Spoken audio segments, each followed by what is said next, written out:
Hello everyone and welcome back to another fabulous Tuesday. There is a lot going on in the world of flesh and blood, which is what FAB is short for. And we're going to be talking a little bit about that, but then we're going to be getting to the main event, which I'm super excited about.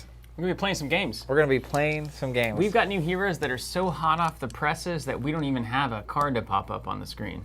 Literally, if you can believe that. What's in this, I want to shout out real quick. We had to hew them from rock. We've been doing a series on the Covenant Cast, our weekly podcast, called How to Ruin a Game. And one thing we were talking about this week, and through all of it, is basically what publishers can get right and wrong to ruin a game, or to make it super successful. And Legend Story, I think, is doing a really incredible job. There's a lot going on. They're doing a lot of work right now. The excitement right now for set 3 is at a fever pitch. It's very high. I'm more excited than I have been ever. Literally ever. Me too. Ever in my life. I'm very excited. But the thing I'll say is that we don't have a digital card, but the things they're getting right, as an example, they actually sent us 4 different Blitz decks. Yes. Using new young heroes. And so we're going to be playing with 4 different decks featuring 4 heroes. And like you're saying, we don't have the digital card for the heroes, but I think we have the digital card for all the other spoilers that are happening. Yes, we should. But these are literal decks that they built and sent us. And we scanned through them very quickly, but I don't really remember what's going on. So I'm super excited. We get to play new heroes. We get to jump right in. And who knows what all cards are in this deck. Let's just talk about these young heroes first, because I think that's the most important thing. So one of the things that's happened in Crucible War is we have this rare slot going to presumably young heroes. I don't know if there's actual adult versions of these heroes in the set, but these are all rares. So it's the first time that we've seen that they're not the token slot, that these are heroes that you have to collect in some capacity to be able to play. Now, are they Blitz only? Are they Blitz for now? Is Blitz being used as a format that is going to kind of test the waters of some concepts, and then if they're really broken, maybe they get banned and they don't see an adult version? A lot of good questions. Or do they test it with a young version and then release an altered adult version? Exactly. So oh, well, this young version is doing really well. We'll release the adult version with 35 health instead of 40, or tone down that ability on the adult version. Whatever it needs to be, which is super cool. We've talked a lot about ways that games really, especially games that have to take a big swing at getting balance right all at once, any way that you can beta test or kind of have some early indicator of where the balance is on a particular card is extremely helpful. We talked about that with Warhammer Champions, that they could have released their sets digitally, played it on the app for a while, see what spun out, and then modify the physical cards to accommodate. Which is a cool way to do this. It'd be a cool way to do it. So maybe that's what Blitz is kind of going to be for Flesh and Blood. We don't know. I mean, I'm really curious. Obviously, right now with the pandemic and everything, the future of the game and how people are playing in person is a challenge. But I'm curious, heading into 2021, what the various formats will be and which ones are used at which tournaments. Because I get a sense that I've seen a lot of people loving on the Blitz format.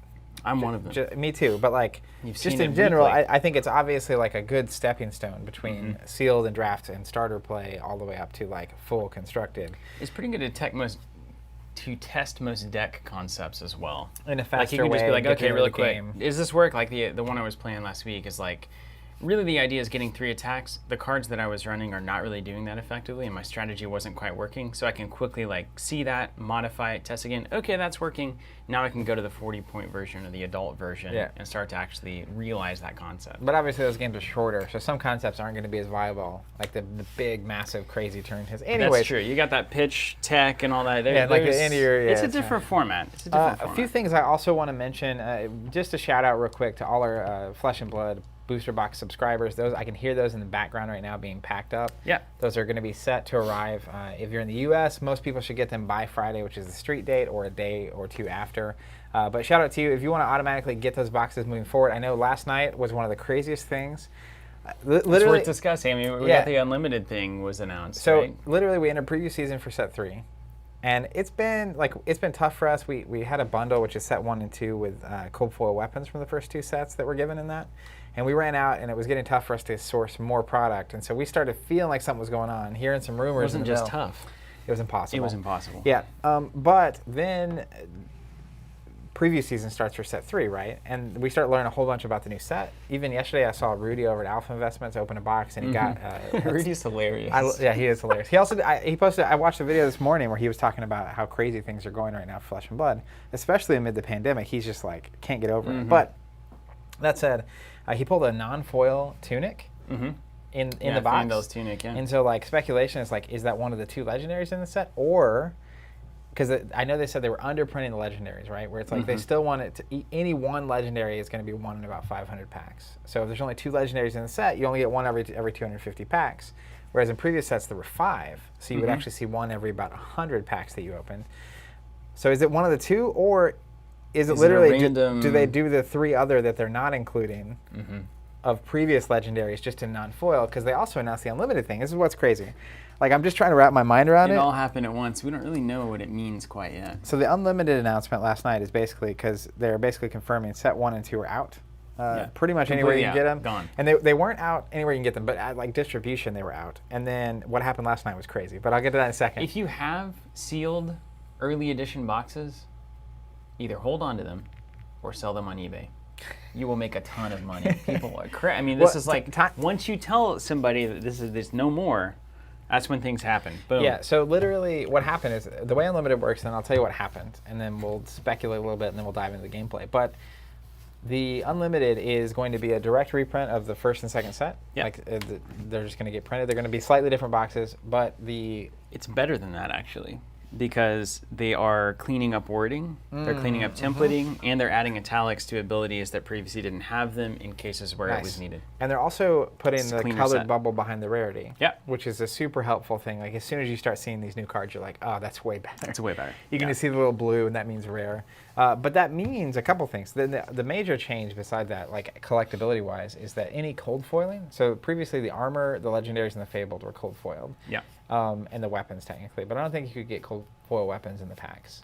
I think it was just through like our thing slot. and then through the there's some organized play kits floating around, But the unlimited reprints of sets, the cold foil is going to get replaced with a standard rainbow foil. So like Fandel's Spring Tunic, is instead of being cold foil, like from the first print run, is going to be in rainbow foil, which will still look great. Presumably, but the one we saw wasn't foil, was it? Well, the one in set 3 wasn't foil, but that's what I'm saying. It's yeah, like it's but a the whole original different boxes might have the rainbow foil tunic. Well, presumably would have the rainbow foil tunic. From the article, that's what I gather. Is that so we might have a rainbow, a non-foil, and a cold foil tunic out in the wild. Yes, and how many of each of those exist and their collectability? You know, I remember Star Wars CCG. They used to do limited and unlimited, right? Revised, and so the unlimited ones were white border, but like late in the game, they didn't have time to ever get to the point where they'd reprint, and so like there are some cards in unlimited that actually got printed less than the limited because this middle sets got printed again in the white border.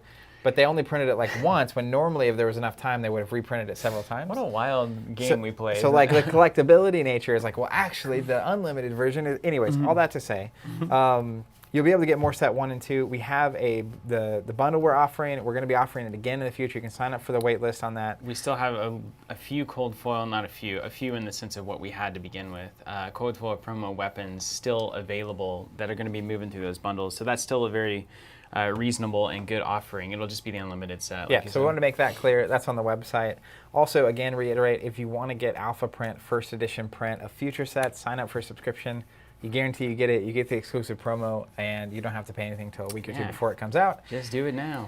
And then this week, we're getting set 3. But last night, let me tell you about last night. Yeah, tell me. So that announcement goes up. And this is the announcement that unlimited editions of first and second set are happening, and these are presumably get printed into infinity. They'll just keep getting made as long as demand is there, I assume. Yeah, and in some capacity. And just minus the cold foiling is basically the only difference. A little bit of cleaned up text, no abilities changing, no rebalancing, just cleaning up the text, and no cold foiling. So instead you have rainbow foiling, which in some cases might be as cool, as desirable, etc. I think the Spring Tunic will look fantastic in rainbow foiling. But it'll be less rare. Yeah. It's interesting. But the interesting thing about all that is, like, so last night what happens, that announcement goes up, and that announcement basically confirms this product is almost gone.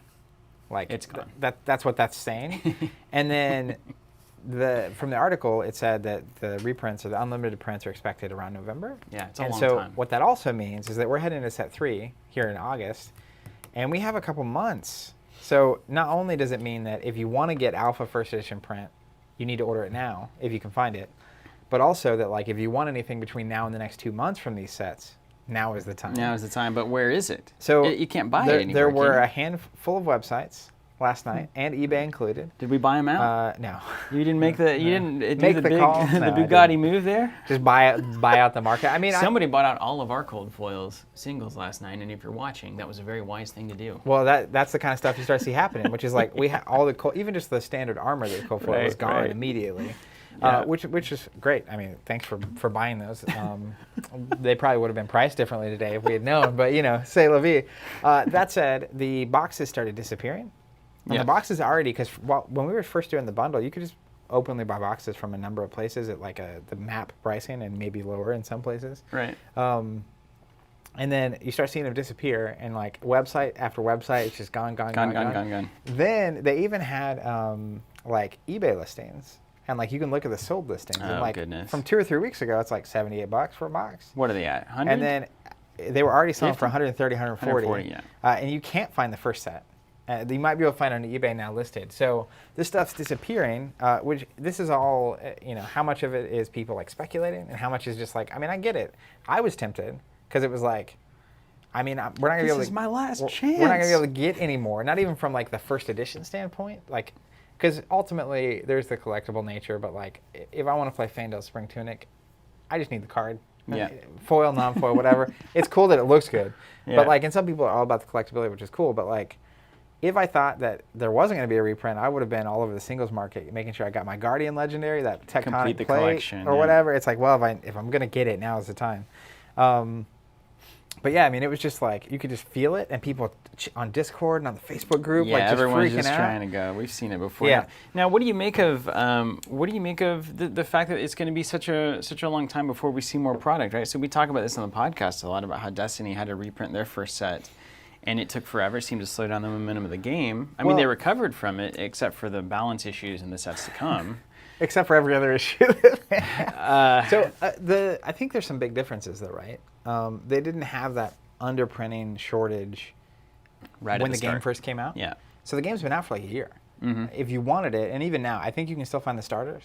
So like you can still get in and play. And even this is something I really liked, and I don't know full details on this, so I don't want to speak too like aggressively here. But like from what I was seeing from Rudy posted that unboxing, it's like the weapons and the heroes and the young heroes from the first couple sets were actually in set 3. Yeah, they're like a common slot. Yeah. And so, like, I'm really excited to bust into our set 3 boxes because I just want to see, like, if I was a new player and I was buying set 3, how would this experience go? And it's got all 8 classes, so that might be a saving grace, actually. Like, if you can just buy this set and build reasonable decks for all 8 classes, that's actually a very fortuitous timing of this set. Yeah. It also, the other thing that this signals to me, I don't think...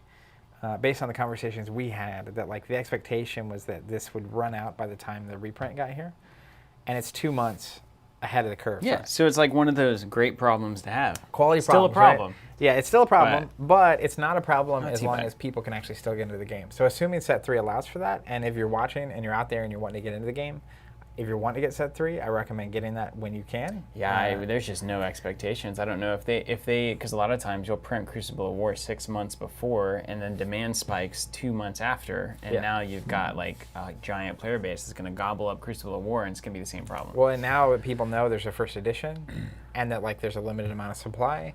So if you want that, we have a wait list on our website for that too, and that gives us a good indicator of how many people, but I think that should be going as like an actual product Thursday or Friday. You'll get a notice and you can order those. And again, subscriptions mean you just auto get these in the future, but it's cool to see. Sign up, but avoid all this nonsense. The momentum behind that side of it, paired with the momentum around set 3 happening. The only downside to any of this is the fact that the pandemic's happening and things have to be closed. I cannot even imagine. It'd be so good. Yeah. Like literally, I was talking to Grant earlier. He handles most of our local stuff, and it's like, he was like, man, I wish we could be doing local sealed for this so bad. Yeah. Like, because it would be so fun, and also like that's just the greatest way to build a community. You're right. Well, meantime, let's take a look at what's in these boxes. So I'm going to start out again. So we're like I said, we're so ahead of the curve here. We don't even have images yet, and those usually come from Legend Story. So I'm just gonna give you the top down. You probably can only see it reasonably well, so I'm gonna read it to you. Zoom in and enhance. Now the first thing, this is KO Berserker Runt. So this is a brute hero. It's a young hero. What I noticed immediately was that it's a 19 health, which is changing from the 20 static that we've seen. The only one typically. that's been different was Kano with 15. Yeah, and it seemed like, oh, wizards are just going to be more frail. But we're seeing now this is a balancing mechanism. This is 1 health point. Why is that? It's like, well, testing. Are they testing to a granular enough degree to know that 1 health point is the difference between perfectly balanced and too powerful? I like to think that, but I have no idea. Well, it's also, I feel like game design is like half, there's like art and science, Like there's the testing science, but there's also like the art of like, is it thematic that he's got a little bit less health than the other, than Rhinar? Maybe right? he's a little, he is the runt, so there you go. So let's read this ability. So 1 health doesn't seem very runty to me. whenever you play an attack action card with 6 or more base attack, roll a 6-sided die. Now, I believe this is a change in templating from the original Brute and a lot of those cards that say with an attack value of rather than a base attack value. And so that to me is kind of giving an indicator that things are going to be ruled that way if they haven't been already, that anything that references that attack value will be base attack for those kinds of abilities. Could be wrong about that, but it says basically 6 or more base attack, roll a 6-sided die. So like this, you do this. There you go. I got a That's how 5. you do it. On a 1 to 4, have the attack's base attack rounded down. So most of the time you're going to be looking at a 6 becomes a 3, a 7 becomes a 3, and 8 becomes a 4. That's the majority of the time. That's how rounding down works, in case anybody out there couldn't follow I'm glad along. you covered that. Thank Can you. we get a chart? Yeah, do you like me to whiteboard that one out? I can That would show you actually be funny. The concepts. Okay, so we take this number, divide by 2, 0.5 goes down. And then on a 5 or 6, you double the attack's base attack value. Now, Zach, I'm going to tell you something. I'm actually like slightly sad that you're going to be playing him first because I feel like this kind of ride and die. I'm really coming around to it, honestly. Dude, I'm really coming around. I think I'm getting older. 33% chance for double. So let's math this out real quick. I think I'm getting older because I'm embracing the fact that life is mainly chaos, and I'm just trying to stay on top of it. So roll the die. Sometimes you hit that 6, and it goes great. Well, and thematically, right, I think you would want, even with Rhinar, right, it's a little bit, they're introducing a little bit of chaos. It's Yes, like they are. They're wild kind of a thing. But if you just quickly math this out, right, let's say you do 3 attacks. Statistically, then the norm is going to be 2 miss, 1 hits. Yeah. So if they're all 6s, you're going to do 3, 3, and then 12, which is 24. No, 18. which is what you would do across 3 attacks normally. Right. But obviously in Flesh and Blood, we know that a 12 attack is so much better than a 6 attack. Because for your opponent to actually reasonably stop that damage, it's not reasonable, right? Right. Like normally that's a 4-card hand that's going. So you're just shutting down their entire turn if they block that entire damage chain. But it's like that's also possible. Like 2 6s in a row is only a 1 in 9 times you're playing this guy. You're going to hit 2 12s in a row, basically. I mean, you can come out of the gate and just end the game. Now, I'm gonna zoom in. I'm gonna see if we can zoom in and enhance on this one, because it's what we deserve. Oh, look at that. How about that? Oh my gosh, in high fidelity. Was that Bones that does the zoom and enhance thing? Where'd that joke come from? That's from Blade Runner. Oh, is it really? Yeah, the original Blade Runner. Well, you should watch Bones anyway. Mutton Chop says, okay, truthfully, is this game that good that it can survive, or will it just be another dead CCG in a year from now? We can say the game is that good. We can't say it's going to survive. I mean, stats-wise, there's only been a few. But if anyone's going to... This is the best entry we've seen probably, well, really since the 90s. I'm being serious about that, too. All right, are we all good here? You guys can see that, right? I hope so. It's like blown up. Okay. Well, the other thing is that not only is this game fantastic, but I think the reality is that Legend's story is doing a fantastic job. So, like, they're executing on a level I haven't seen a publisher execute on in a while. They want it. Yeah. They want to be around. They want it. They don't just hope they're going to be around. They have squarely set their sights on being the next giant successful trading card game. That is 100% clear, and everything that they're doing follows from that belief. I've not seen that level of energy and just determination from another publisher. Most of the time it's like, we'll throw this out there, we'll sell some packs, it'll last for a while, and then we'll go. It's like, we're going to be the next one. And, at its spirit, this is a 90s CCG mechanic. at its best. I mean, I think about early Netrunner, you roll a die, and like on a 6, you die, and on a 1 to 5, you go right through the ice without an issue. So it's just like a little bit of chaos can be super fun. It can bring a little bit of kind of casual, not even casual, but just relax a little bit into the game, sometimes. And maybe that's why this is a Blitz hero only. Maybe we won't even see an official constructed version with this dice mechanic. It forces you to take the game in a different tone. But we've also got Gambler's Gloves. So we're also going to see... Which we saw you use last time. We're seeing mechanics now that are going to be utilized to kind of take these random aspects in the game and maybe start to make them a little less random so that you can actually be a little bit strategic. Okay, so there's KO, so we can go there. Give me the mandibles. Let's look at the mandible claws. I'll put this one here. Also, small detail. Can I show this real quick? Yeah. The fact that this is the same card, You got the right and the left. but you got righty and lefty. Yeah, it's cool. Little touch, little Cool. things. It's cool stuff. One thing real quick, Chris Bates asking, any early plans to hold big events at your space? Would love to come down. Let me tell you, even when we reopen, it's going to be a party. So get your traveling plans prepared. Mandible Claw is a once per turn action. It's 2 resources to do an attack. If you discarded a card with 6 or more, it gains go again. So this is in contrast to Reinar, which is doing the, if you discarded the thing, Intimidate. So he's the big intimidating brute. Mandible Claw is a more wide strategy. So you get 2 3 damage attacks, 2 resources each. And then obviously discarding a card, there's a lot of abilities in Brute that trigger off of having discarded that card. So you still do some intimidating. You might get some dominating going on. But you have it's a little faster, it's a little bit more agile, it's pretty cool. Yeah, I mean, I feel like KO with these claws at least is going to play like, he's going to swipe you with a claw. Mm-hmm. Just one. We're just going to swipe for 3 and see what you do, right? Yeah. And then if you put a card in to stop that damage, he has 2 lanes, which is he can swipe you with the other claw, and then he can hit you with a basic attack. So he's got 3, 3, and then maybe 6. Mm-hmm. Or he's going to swipe you with 1, see what happens, and then go for the big one, right? Where it's like, because it's a resource game, you can only afford so much. This costs 2. To do both of these is 4. All of a sudden, if you're also playing another card, like there's only so much heat in the hand. It's true. There's only so much heat in the hand, and you've also got, you've got to discard a card with 6 or more to give them go again. So the way that your turn's going to structure out is really fascinating to look at. Do you start with an attack action card that causes you to discard a card from your hand, then you roll the die and try to get a big attack? Let's say they have to spend 2 or 3 cards blocking it. Now it's 3 damage, right? Yeah. So those are really good exchanges. Those are super important. Agreed. Okay, so let's talk about the next. Ooh, look at that skull horn too. Whew. Has that been shown? Yes, it has. I think. I'm almost certain. Let's look at Benji, since I've got Benji here. You were excited about old Benji. Yeah. Benji's fantastic. Just look at this hero, would you? Just look at it. I love these heroes so much. 17 health on this one. So we're already seeing some variation there. So this is another example of that. Attack action cards you control with 2 or less attack can't be defended by cards from hand. So again, attack action cards you control with 2 or less can't be defended by cards from hand. So this is awesome, right? It's with Katsu we saw the Kodachi slicing mechanic. This is putting pressure on in a whole new way. Because I picture I think it's blue scar for a scar is a 2. Yes. Blue life for a life I think is a 2.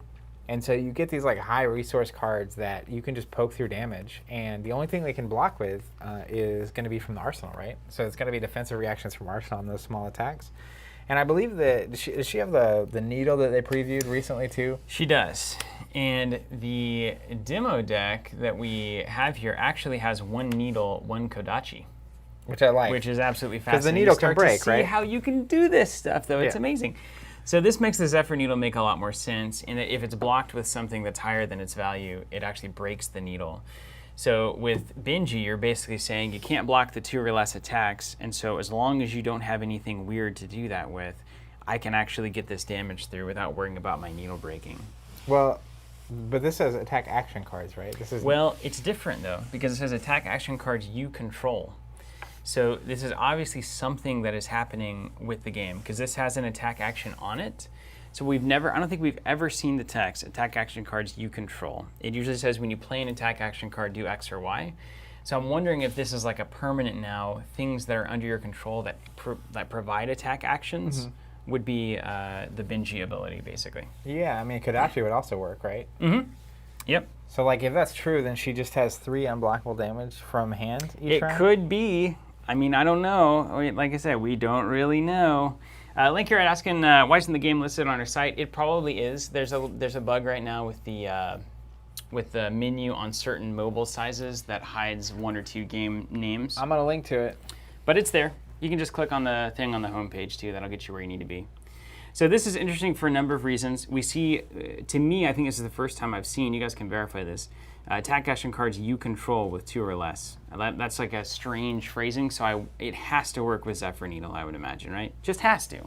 Well, if you know better, and someone's out there on chat, let us know. We're going to use her second, so we'll have some time. And then we have the once per turn effect. When an attack action card you control hits, your next attack this turn gains +1. So we're getting into some wording that's going to start to be really important for the game. You've seen games do this a million times as they expand on concepts, clean up templating. We saw that in the unlimited version of the game, they're going to be cleaning up templating, so I imagine that this might be an example of the templates that we're going to see moving forward. So it could be that attack action cards you control is anything that provides an attack action, or it couldn't. I don't know. I honestly don't know. I don't know why you would say you control, right? Attack action cards, I guess, with 2 or less can't be defended. Maybe it is just attacks. Maybe it's attacks out of hand. Maybe the Zephyr Needle is a total red herring. I mean, let me look at this thing.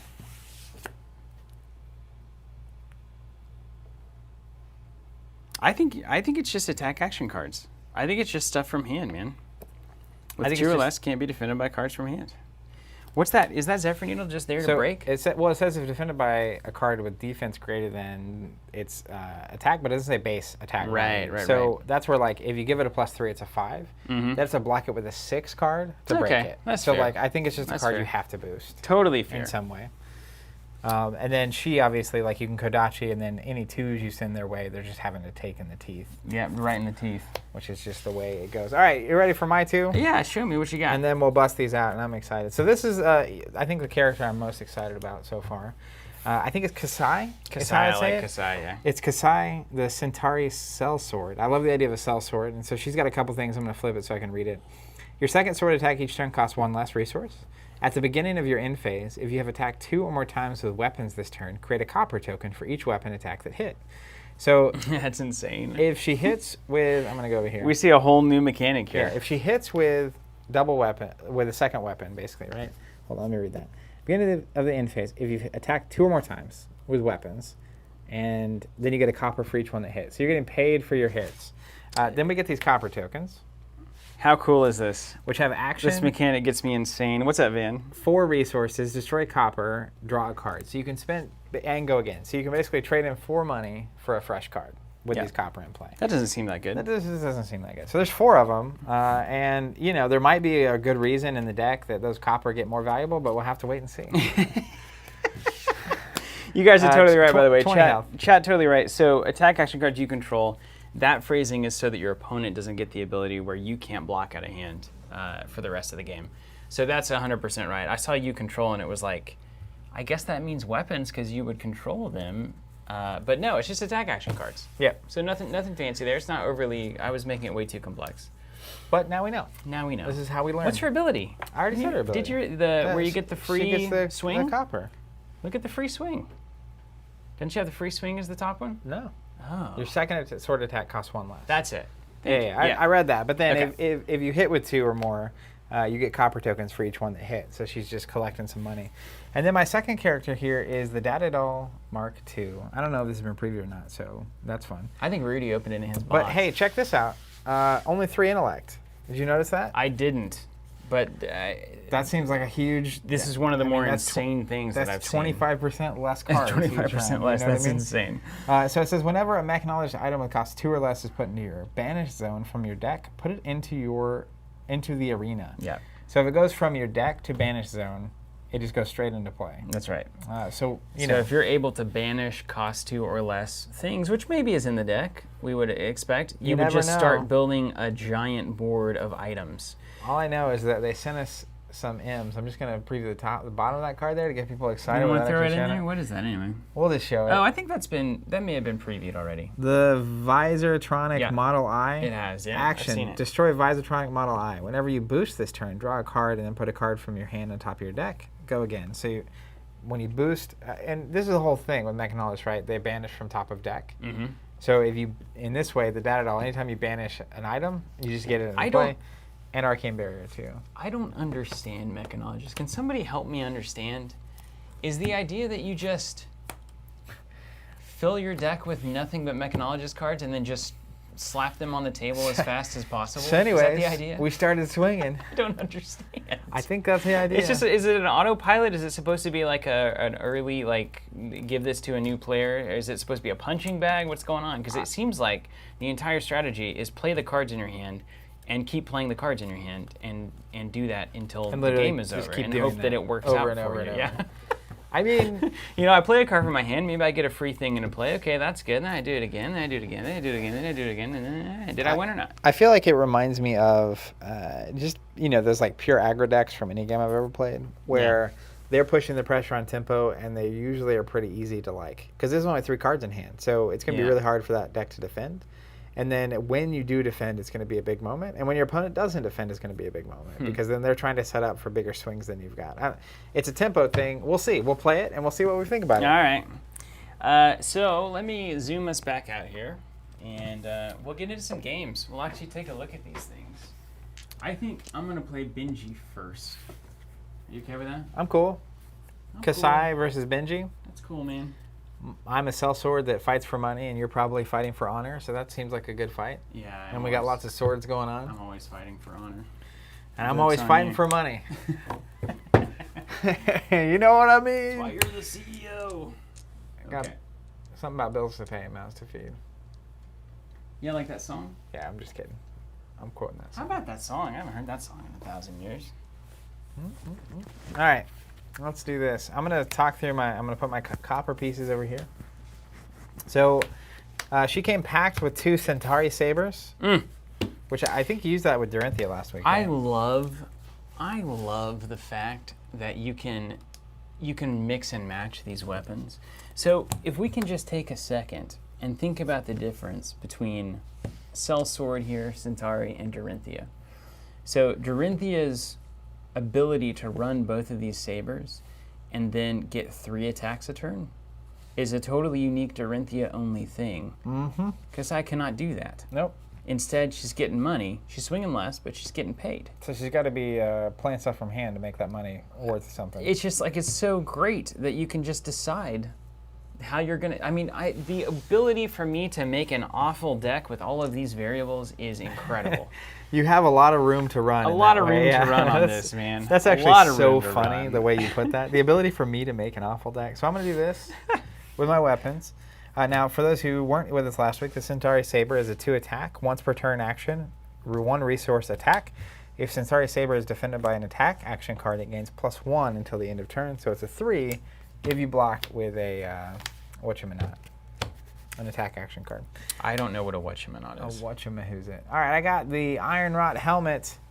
Ooh, check this out. Is this new? We're going to have a fun duel here. I think I got some new stuff going on here.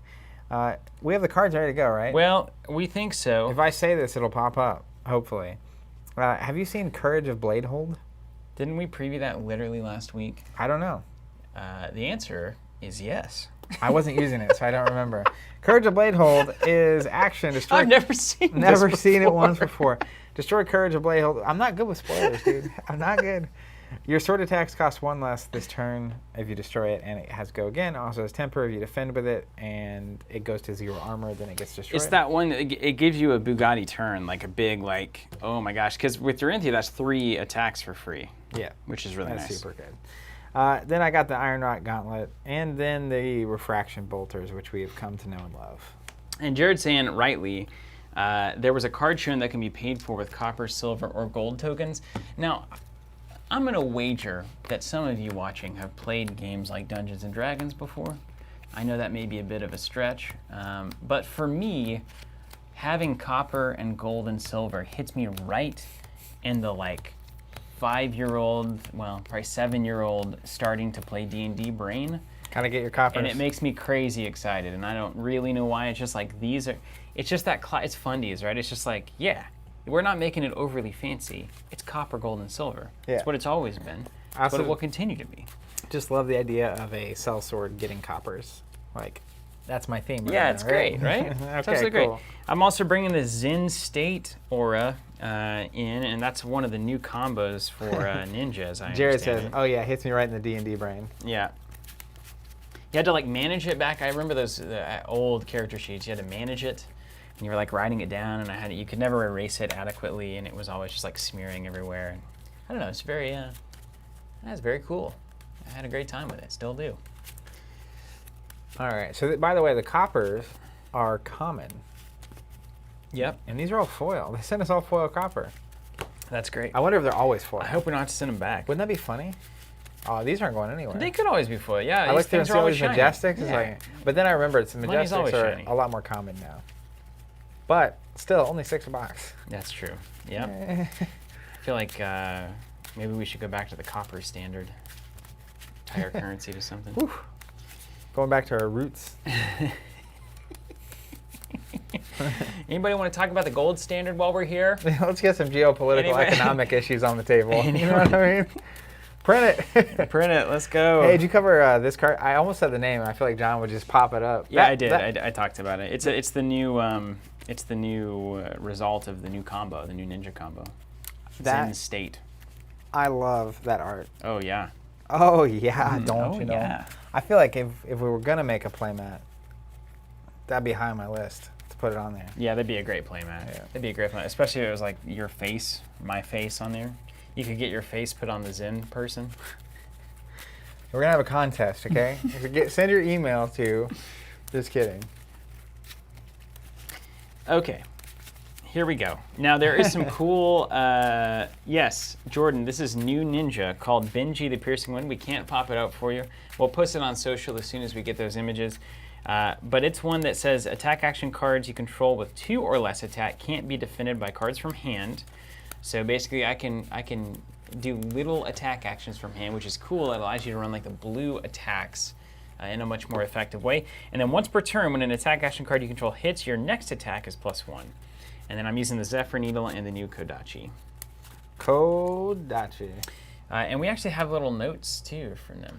Yeah, so this is a little strategy guide in the back. Here's what Kassai says. I'm just going to read it. Straight from the developer's mouth. I don't know if that's true, designers. but someone on their team. Yeah. It says attack with both weapons every turn. I would be trying to do that, definitely. Using go again effects to ensure that there's an action point for the second weapon. Generate copper and save it for cash-in's alternative cost. Ah. Use Twinning Blade on a turn where the Centauri Saber has gained +1 power from its ability from Biting Blade. Right on. Twinning Blade, Twinning Blade, And Biting Biting Blade, Blade. etc. Yeah, Biting Blade I was running the other day where you, with Dorinthia, you play it and it gives your next, your weapon +1 until the end of the turn.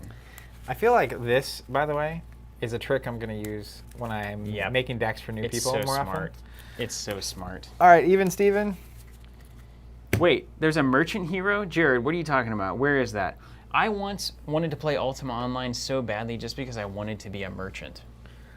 So What was the thing, The Jonathan? jankiness goes way back. John said he wants to play earlier when it comes out. One of the classes.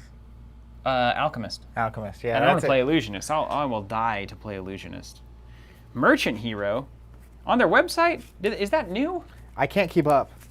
All I know is every time I log on to anything online, I'm like inundated with excitement for Flesh and Blood, which is a good sign. I looked up the previews this morning. Alexander, yes. So Europe, they're headed there. I mean, honestly, I think what's held it up is they sold out of everything. They're heading there and we're heading there. So Yeah, so it's a race. It's a race. If they don't get there, we'll get there. Or both. Oh, he's the legendary hero, by the way. Revealed yesterday with the doll. Was that with Rudy? No, I don't think so. There's stuff going up every day, man. But- They're doing this geniusly. But they didn't put it on the website. I checked the website this morning. Well, gotta keep eyes wide open. Even Steven? They were as wide as I could get them, yes. Well, you're gonna have to blame your parents on that one. It's even. Even Steven. I can't believe it took us so long to figure that out. Yeah, that's much smarter. We just always know. Okay. Okay, so I get to go first? Yeah, I don't really know what most of these things do, no matter what set they're from. Well, so my little idea here is the red cards are used to defend yourself. The blue cards are for resources and to attack for damage over the course of the game. Use Snapdragon Scalars to enable Find Center. People are saying it's definitely on the website, by the way. Oh my gosh. On the black, with all the blacked out cards that are revealed? I want to see that hero so badly. Oh, it's just in the article. See? Okay. All right, so I've got to learn how to play this game. If they have the little colored bubbles on them, it means it's a new card. I don't know what's been previewed or not. That's what's exciting. They're going to know.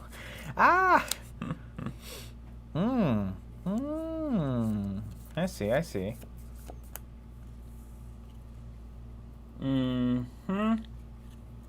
Cost 0. Oh, I get it. Okay, all right.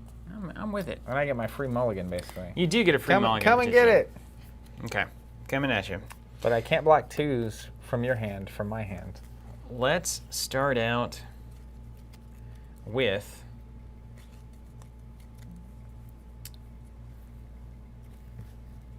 a Harmonized Kadachi. And I'm going to generate with Fate Foreseen there. Well, a 1's So it's got go again. 1 cost.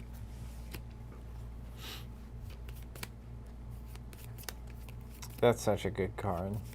You ever think that? Mm-hmm. I will not defend.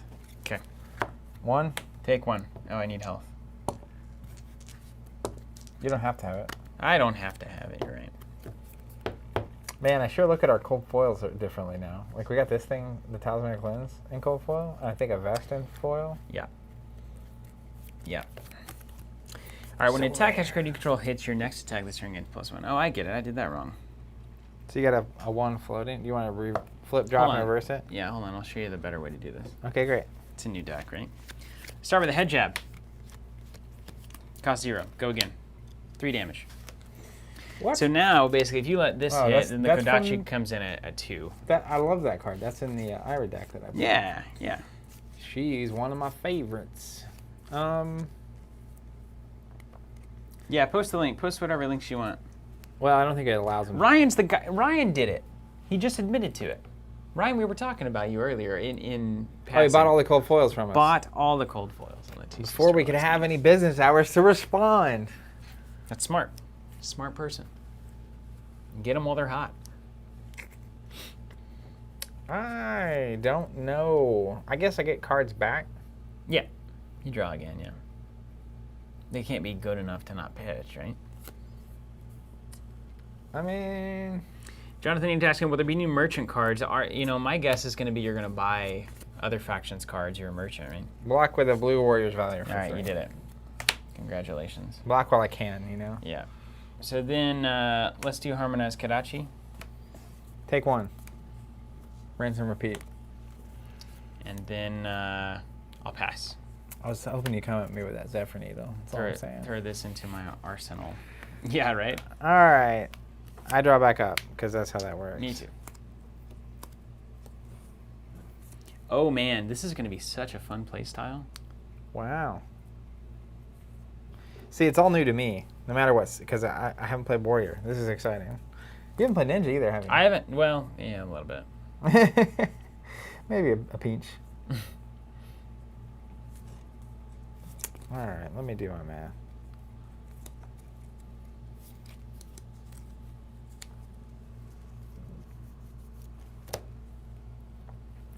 Okay. Let's play Driving Blade. My next weapon attack this turn it gets +2 and go again. And it has go again. It costs me 2. Yeah. So I'll generate and I have 1 left over. And then I will swing with a Centauri Saber. Cost me 1, so I use my last 1, and it's a 2, but it's got a +2 because of the Driving Blade. So it's a 4. Got a 4 coming at you. Well, I had no cards to add. Do you have reactions? Nope. All right, playing. Sink below, your favorite. Boo. Anything else? Nope. All right. You stuff me. Put a card. Card from hand on the bottom of the deck here. Let's do that. Let's draw a new one. Okay, so Kassai's ability is my second sword attack each turn costs 1 less. I guess we can keep the chain going if you want. Yep, so we're going to do it. -1 with the Centauri Saber. So just another 2. Just a 2, but if you block it with an attack action card, it gets +1. Don't you forget it. That's what I have. Well, I mean, a 2 to a 3 probably isn't going to rock your boat too much. Yeah. I'll block it with a 3. Reactions?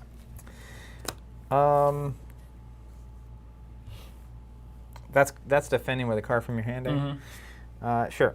Iron Song response red. Reprise of the defending hero is defended with a card from their hand this chain link. The target weapon attack gets +3. Ugh. And technically it's +1. Yeah. So I'm at a 6. So I'm taking 3. I got nothing else. All right. At the beginning of my end phase, if I have attacked 2 or more times with weapons this turn, create a copper token for each weapon attack that hit. Cool. We're in the money. It's going to the arsenal. It's so cool. This is my. All right. And then this goes under, and we'll draw. Check this out. Picture this. You ready for this? I'm ready.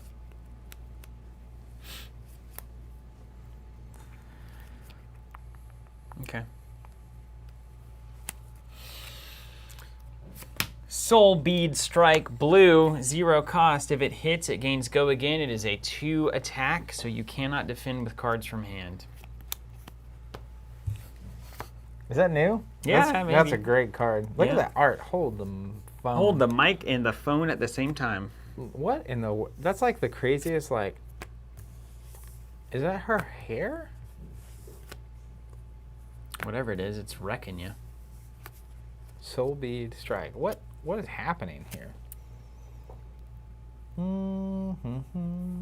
So if I block that, your turn's over. Yes. I have nothing to put in. Do you want to react? Oh, no. Sure. I guess I could technically use armor. Is that right? You could technically use armor, that's right. So yeah, let's do the Courage of Bladehold here. Okay. That seems smart. So now, you're going to put that in now, we go to reactions? Yeah. So I could hit the scalers to give it go again, which I'm not going to do. Breaking scales, targeted action, attack action card with combo, which that is not, doesn't have combo. That's the first, doesn't matter. So that's it. All right. Get your temper token out of here. Can you hand me anything? -1. Sweep that away, and then I'm going to throw this one into my arsenal and draw 3. Over to you. Ooh-wee. Hot dog. All right. Well, I drew all my reds.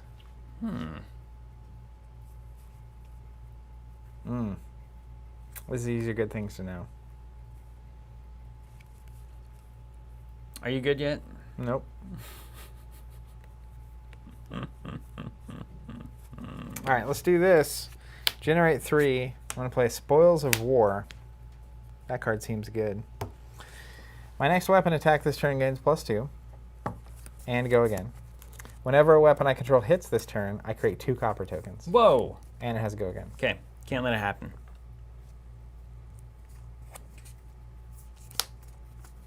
What's next?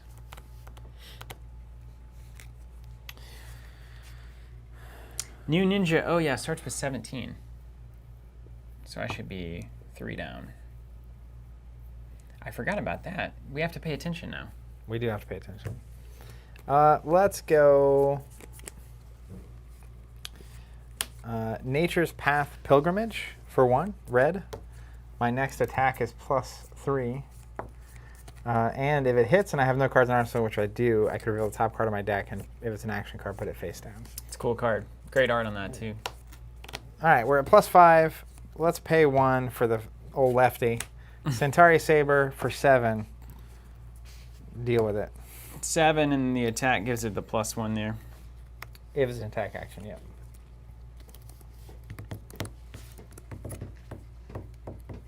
And if it hits, you get a token. For each, I'll go ahead and put this back. That can't be right. For each attack, whenever a weapon I control hits this turn, I get 2 coppers. I can't let you have that. Can't let me have it twice. I only have 4 coppers. What am I supposed to do when I get past that? You got 1 money and a card in hand. Yeah, sure I know do. how much we like reactions in the warrior faction. That's what makes it annoying. Okay, then let's do this. Let's block with open the center. This is yellow open the center? Yellow open the center and breaking scales for 4. So that's going to give you a +1. Can I touch your die? Because I'm blocking with an attack action card. I feel like you're about to sink below again. You know, I am. You know what I mean? Do you have any reactions? Did you go looking at those bolters? No, I'm good for now. All right, sink below, coming in. 8. Covering it up. You got any reactions? You got it. All right, let's drop this under. That was my plan. Let's draw, and then it officially becomes a defense card. So 8 to 8. You got it. I got to keep going. I'm going to do my... Not that card yet. I'm going to play red, push forward, cost me 1. My next weapon attack this turn gains +3. If I've attacked with a weapon this turn, my next attack this turn gains dominate. And I have go again. So technically this clears this out, right? Yeah, sure. Oh, it's an action, yeah. Yeah. And this goes back. That goes away. And then I'll use my free -1 with Kassai to do the other Centauri Saber. It's at a +3, and it has dominate. And So if I it can hits, block it with 1 card. Yep. And if it hits, I gain 2 coppers, plus I'll gain a copper from her ability. What am I supposed to do? I'm rich. So it's a 5 damage attack? Yep. It will be 6 if you block with an attack action. That's happening. All right, 6. Yeah, dominate. Ah, right. Dang it. Mm-hmm. So this 3 is really blocking for a 2. She's good. What is happening? Why is Kassai so good? Why is James crying? Is there anything I can piece together here worth anything? Maybe. Huh. Interesting. Oh, sure. I'll block for 2. Technically for 3. Same But then difference. I get +1. Yeah, so 6. 6 to 3. So I'll take 3. All right. And then I will generate 3 coppers. He's got the money. Pay him. Pay that man his money. I'll put these in viewing distance. Who's this James that keeps being mentioned? Opia, that's a great question. You should just YouTube why is James crying? Why is James crying? That's right. You'll be as confounded as everyone else was. Draw my hand.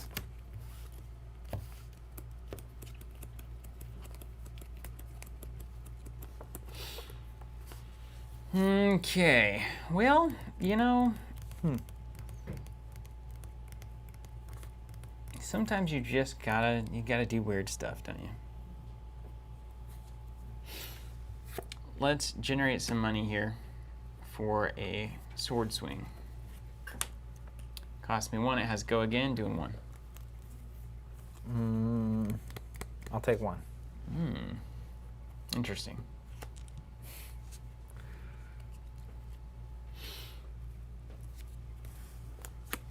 Let's play from the arsenal. Snatch. Blue. Blue snatch. Can't block it unless you got something in your arsenal or armor. Nope.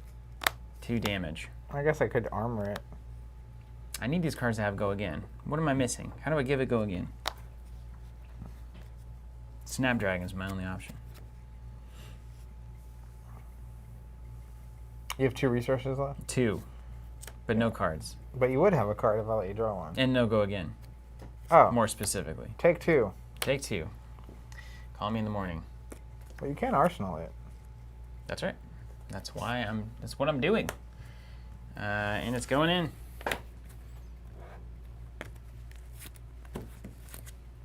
Mm-hmm. Drawing my hand. It's risky.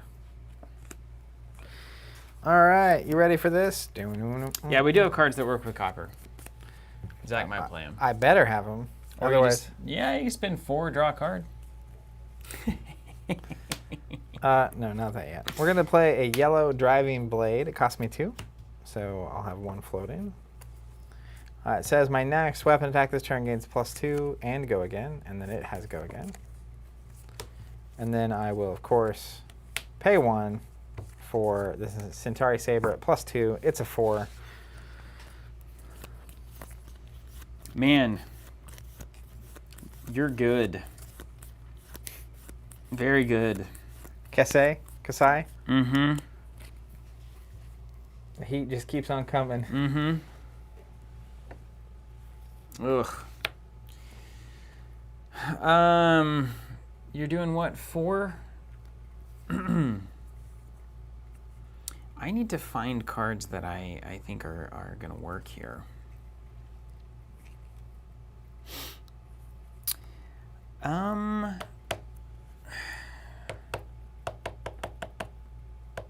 Wow.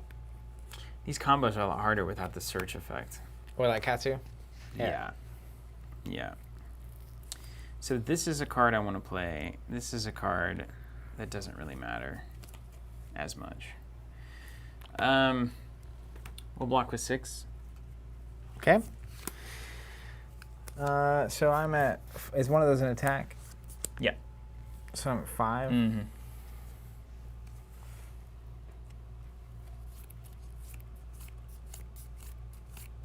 Sure. I will react. Yeah. Let's do red out for blood. Cost me 1, so I'll generate 2 here, 1 here.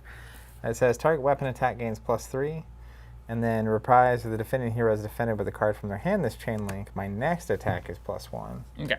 So 8 to 6, technically 9 to 6, or did you already do the? I already did You it. factored So it's 8. 8 to 6. I'll take 2. Okay. This goes away, but there's +1 floating. And then, of course, I get to do the Centauri Saber at +1 Of course. for 3.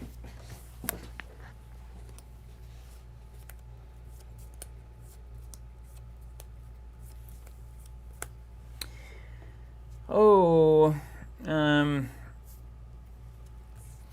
Jared says, if you're interested, 2 copper is equal to 1 silver, 2 silver is equal to 1 gold. classic. So 1 gold is the equivalent of 4 coppers. I think. Will not block. Okay. So 3. Any reactions? No. But the 3 happens, and then I don't know if I can have more than 4 coppers, Probably. because that would technically be 2 coppers. No, just put a die over there. Oh, I got you. 2 bonus coppers. Might be a D20 and rate this one's going. Well, I don't know if I'll ever do anything with them yet. Hopefully I draw a card that lets me use it. That'd be cool. Cool. All right. Speak of the devil. Let's lead off with a 0-cost head jab. 2 attack. Can't defend with cards from you. Take it. Take 2. I'm going to slap this Vest of the First Fist, I think. Yep. Slap it. Slap it. Get it out of here. Okay. So I'm going to generate 2 money. Anesthesia Cat says, do you happen to have change for a platinum? That's really funny. Generating 2, and my next attack gets +1 because an attack action card hits. We'll just keep this here to remind you of what's about to go down. Since you've been gone. All right, hey, let's put it on the line, shall we? Do you have one of those dumb big defense reactions that's going to totally break my Zephyr Needle? Out of curiosity. How big It's can you been get? there for literally the whole game. How big can you So it clearly is what's happening, right? Is it a 6, like, unmovable or something? It is, though, right? Just tell me that's what it is. Well, how big can you get your needle? About a 6. I couldn't do anything about that. Yeah? I'm just going to be straight with you. I can get close. I mean, it's just going to sit here the whole game if I don't use it. So here you go. Have a needle. Here's 3 coming at you, courtesy of Benji's ability. Okay, you get the first reaction opportunity. So you're not blocking with anything. Not from my hand. Well, I'm going to pass that. All right, I'll react. Okay.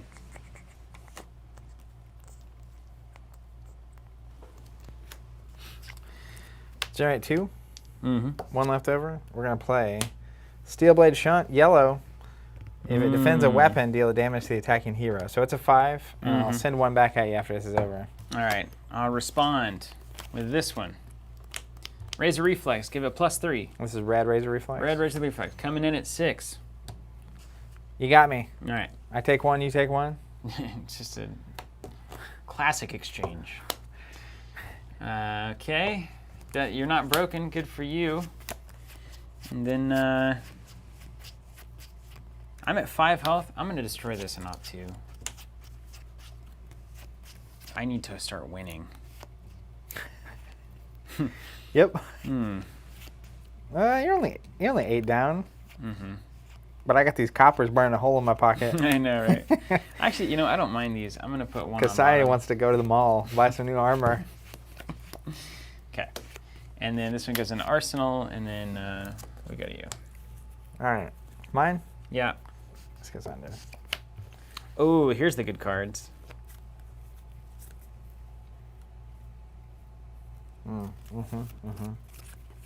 Okay. Cool. You get that cash in yet? Cash in. Cashing? You cashing? All right, let's do this. Serve your website assets in a faster way. That's right. How funny. Let's go. Yeah, George. She charges by the strike, not per battle. That's right. Driving Blade. Cost me 2. Oh, man, proud we are of all of them. Here we go. My next Warrior's weapon. so annoying to play against. I've never been on the other side of this. It's like, exhausting. I get it. You're going to do the actions. Yeah. They're going to be big. Then you're going to react to it. Next one gets +1 and go again. It's not that big of a It's deal. just blue. It's just blue. It's fine. Centauri Saber coming at you with +1. Spent my 1. So it's just a 3. Yeah. And what happens if I don't do anything about it? Take 3? 3 damage, right? Call me in the morning. Call me in the morning. And then your next, your next attack action is X, Y, or Z, anything bizarre? No, nothing crazy. Not going to put any cards in. You got any reactions? Nope. I do. Fate Foreseen for 4. Red Fate Foreseen. Red Fate Foreseen, opt 1 if you let it resolve. No cancels in the game, I don't reckon, but... You got it. All right, resolves. Come down as defense. That's got to go. That's got to go. All right, mine. I want to do that new combo. Centauri Saber number 2. Mm-hmm. For 2? Mm-hmm. Just a cash tube. I'll take 2. Do you have any reactions? No. Wait, could you, kill me? No. You only have 1 card. I mean, Well, what does refraction do? Go again? No. I can destroy it. If I do, I gain go again. So that wouldn't do it. That wouldn't do it. Iron Rod's just whatever. Yeah. So if you had a 0 cost, are there any good 0 cost pumps? Pump it up. I think there are. Iron Song response: if the defending hero is defended with a card from their hand, Not falling for that. It's then this chain, isn't it? this chain link. That's not. This is a new link. Yeah. Nope. As far as I can tell, no. I won't tell you what's in my hand though. Okay. Is it a 2? I'll take 2. I do get 1 copper. Nice. Making money moves over here. Hey, as a sellsword, you gotta be sure you count. Luke, David, we got you. Hecticome. Yeah, we'll take a look at it. It's on the list. Luke, so wait, needle does or does not break from Steel Blade Shunt? It does not. It was 6 to 5, and this doesn't say printed value. It says attack value. And I would have to be more than it as well. Yeah. Okay, let's see. What? Didn't have a card in there. Wow. Hmm. Wow. Okay, I'm starting to Figure it out? Well, not really. I'm starting to figure out how it should work. Okay,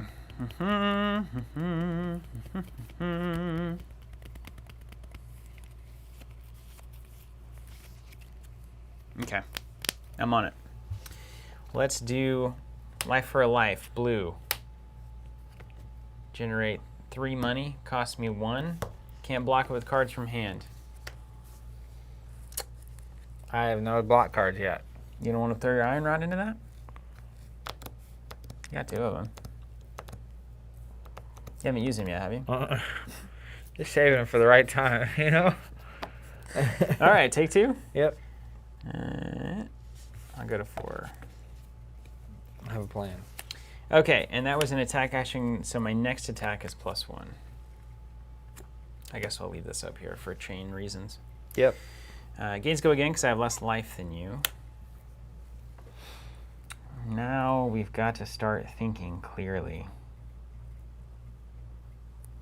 Toby asking what copper does again. So you spend 4 and destroy it to draw a card. But there's also cards that trigger off of, you have to pay copper to play them, or you can pay copper to play them.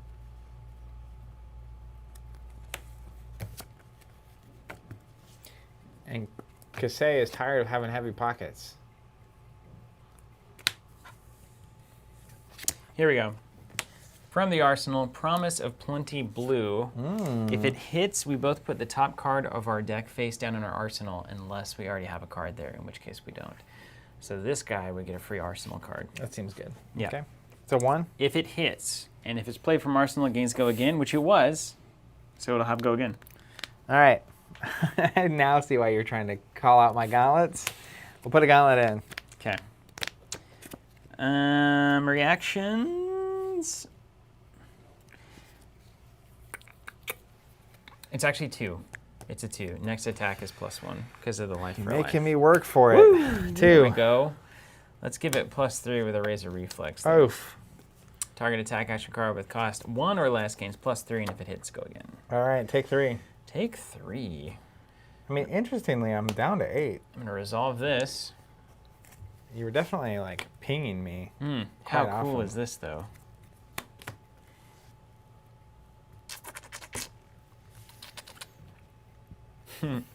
This is so funny. Look at this. How about a crane dance out of nowhere? 0 cost from the arsenal there. 1 damage. Can't block it out of hand. Take it. Do we just roll the needle here? Just try to... Does it have go again? No, it doesn't. Technically, you could do something that has go again first. Harmonize Kadashi for 1. Take it. Crane dance, take it. Crane dance for 1. Yeah, it's pretty crazy. Yeah, it's cool. It's like, Yeah. all these little attacks. Now it's time to end this. Yeah. Yeah, yep. Felt like bait being played with before I got hooked. I mean, it's just like, yeah, well. All right, This here's the didn't first quite go thing my we'll way. do. I'm going to play a yellow cash in. I can destroy 4 coppers, 2 silvers, or 1 gold rather than paying the cost of cash in. So here's 3 and a 4th. I destroy 4 coppers, and it says draw 2 cards, go again. Ooh. Yikes. Toby, I don't know that there's like a single site that has like a directory of prices. Yeah, I don't think so either. I don't know. You ready for this? Yep. All right, let's generate 2 resources. We'll play a 1-cost Dauntless. My next weapon attack this turn gains +3. The next defense reaction card the defending hero plays this turn costs an additional resource to play. Go again. Okay. Let's play a Spoils of War Red. The next weapon attack this turn gains +2. And go those again. big numbers, huh? When I hit with a weapon, I get +2 copper tokens. Then I will destroy Courage of Bladehold. My sword attacks cost 1 less this turn. Then we'll use a Centauri Saber for free. It is currently at a 7. Currently at a 7. And if it hits, I gain 2 coppers. Pay him. Yikes. Okay. Let's think about it.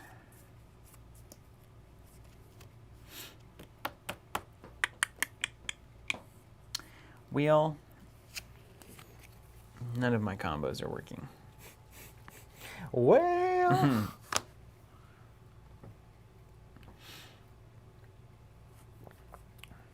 Toby says, yikes, I see the coppers now.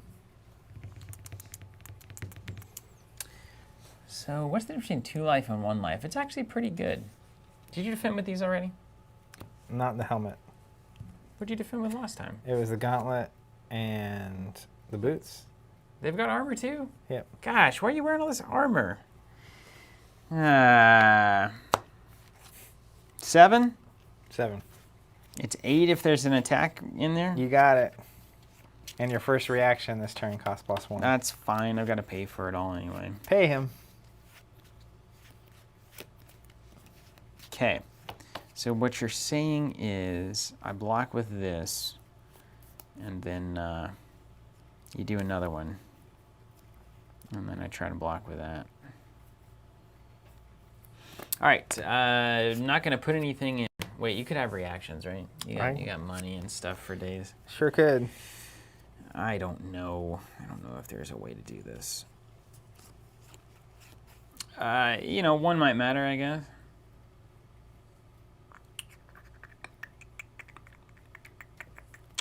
Sure.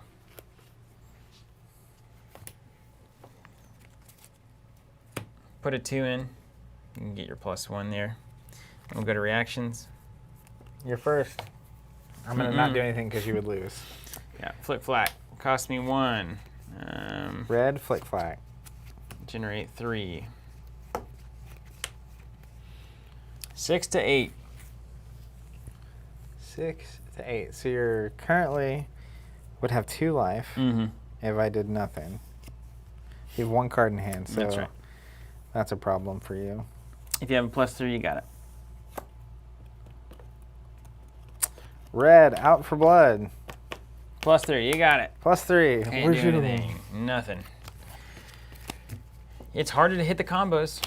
That I will tell you. The ninja combo. Not a single one was ever really in hand. You probably have to really be good at it to do well. What'd the Tome of Secrets say back here? Basically that. Defend. Play the blue cards to attack, play the red cards to defend, and try to hit the Snapdragons to finish a combo. I didn't have any of the combo pieces ever. Meanwhile, all of my cards are really good. Yeah, well, that's the warrior thing. You're just always good. That's the way warriors should be. They're consistent. Not fancy, they're consistent. All right, I'm going to switch. Sure. And then we'll come back. And we'll come back to that one. Baby, come back. We should just we see if we can play all 4, both of us. I like that a lot. Just to see. Because ninjas, like, you have to actually understand how to do that one. Like really fun. Like you gotta have a good idea there. All right, now I'm playing Kaio. the Data Doll. So I have that Visortronic Model I. I can destroy it when I boost, draw a card, and put a card from my hand on top of my deck again. Also Arcane Barrier 2, just in case. Got the new Skullhorn Majestic here. Destroy it, draw a card, then discard a random card, go again. Arcane Barrier 2. That cool, seems good. Right? Look at that. Skullhorn, Arcane Barrier 2, it's cool. It's like the the shaman weird version of like, I love it. I really do. Got my Gambler's Gloves, which I'm excited about. So this is interesting. This has Goliath Gauntlet, which is not a card I feel like I would expect at a Mechanologist. You can destroy it the next attack action with a cost 2 or greater. It gets +2. So I assume I'm going to have some big attacks in here. I also have the Teklo Plasma Pistol. Seen that before. An old favorite. Yeah. I'm going to have to actually pay attention to those actions. And the Achilles Accelerator. Classic. Not a as well. surprise. But then I also got the Teklo Foundry Heart, which is a legendary from the second set. That's fortunate. Once per turn action, resource, banish the top 2 cards of your deck, gain a resource for each Mechanologist card banished this way. Activate this ability only if you have boosted this turn, go again. So you can spend 1 to basically generate resources equal to the top 2 cards of your deck, assuming all of these are Mechanologists, which they are. Isn't that crazy? And then, of course, when I banish a Mechanologist item with a cost 2 or less, I get to put it in play.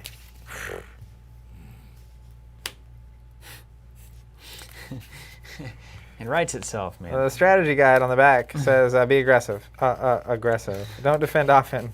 Activate my Tekla Furnace Heart every turn. Build up my board of items by boosting every turn. I think this game is going to eventually have memes about mechanologists. Be aggressive. Be aggressive. It's going to be like, what?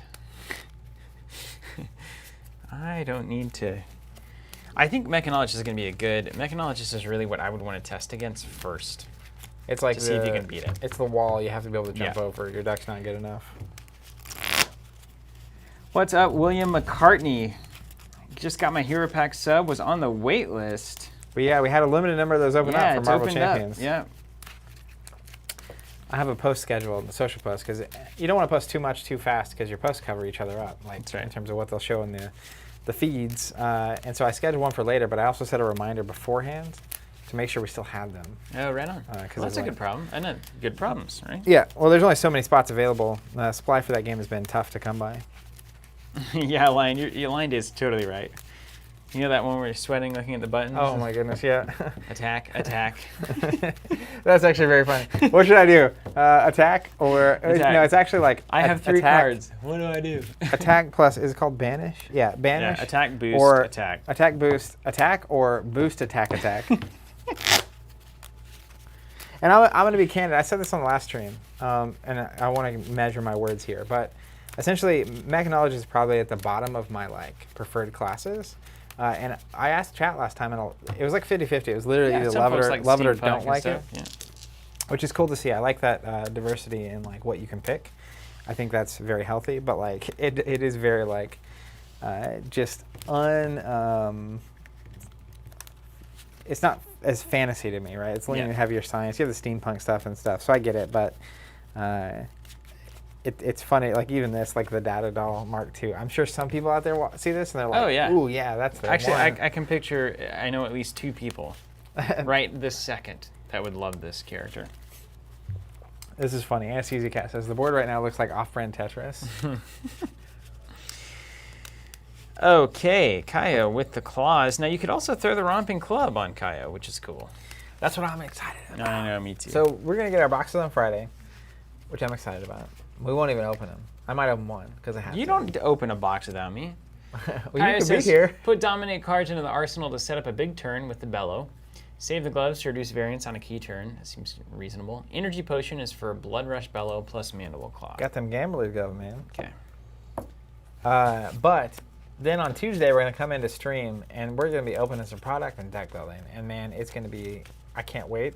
It's I can't super wait fun. to just see all the weapons that we have and armor that we have and mixing and matching and new cards for each class. It's going to be... I'm very excited about that stream. For me, yeah. Because I've been wanting to go back and rebuild anyway, but then now you get to do it with a bunch of cards. I think this is a more pleasing arrangement. I just feel like it wastes my space. Your space, maybe. Technically, it's the same amount of space. Well, so I end up putting my attack chain can start here, and then this is my arsenal slot. Mm-hmm. But I forget that we're playing. I also have less space because sketch. I have our faces over here. Yeah. So I have to really lean left. Got to take care of the faces. How did we find Benji? How did I find Benji? Nikki, hey, you know what? It's totally different play style. I found that I was bad at it initially, but that's how a ninja should play. Well, I think it's it's a cool mechanic. I think it's a really cool mechanic. I think you have to be very careful in any game that says you can't do X. So, could we eventually find ourselves in a situation where a ninja player has enough artillery where they could just launch nothing but 2 attack and you just can't play the game with them? That's what you got to be careful about. Yeah. For sure. I think that just the idea of you already have Scar for a Scar and Life for a Life in blue or the 2s.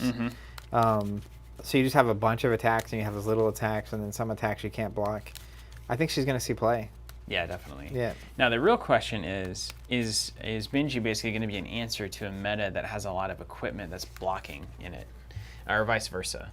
So in a meta that's heavy with everything has 1 or 2 armor on it, if Brute or Warrior is really big, it's probably not that great. But if Wizard or maybe Mechanologist is coming in with 0 armor, you gotta imagine here, Zach has 1-2 armor piece of equipment. So those 1 and 2 damage attacks that hit and do good things are a lot better. Yeah. So you just got to look at where your meta is and adapt.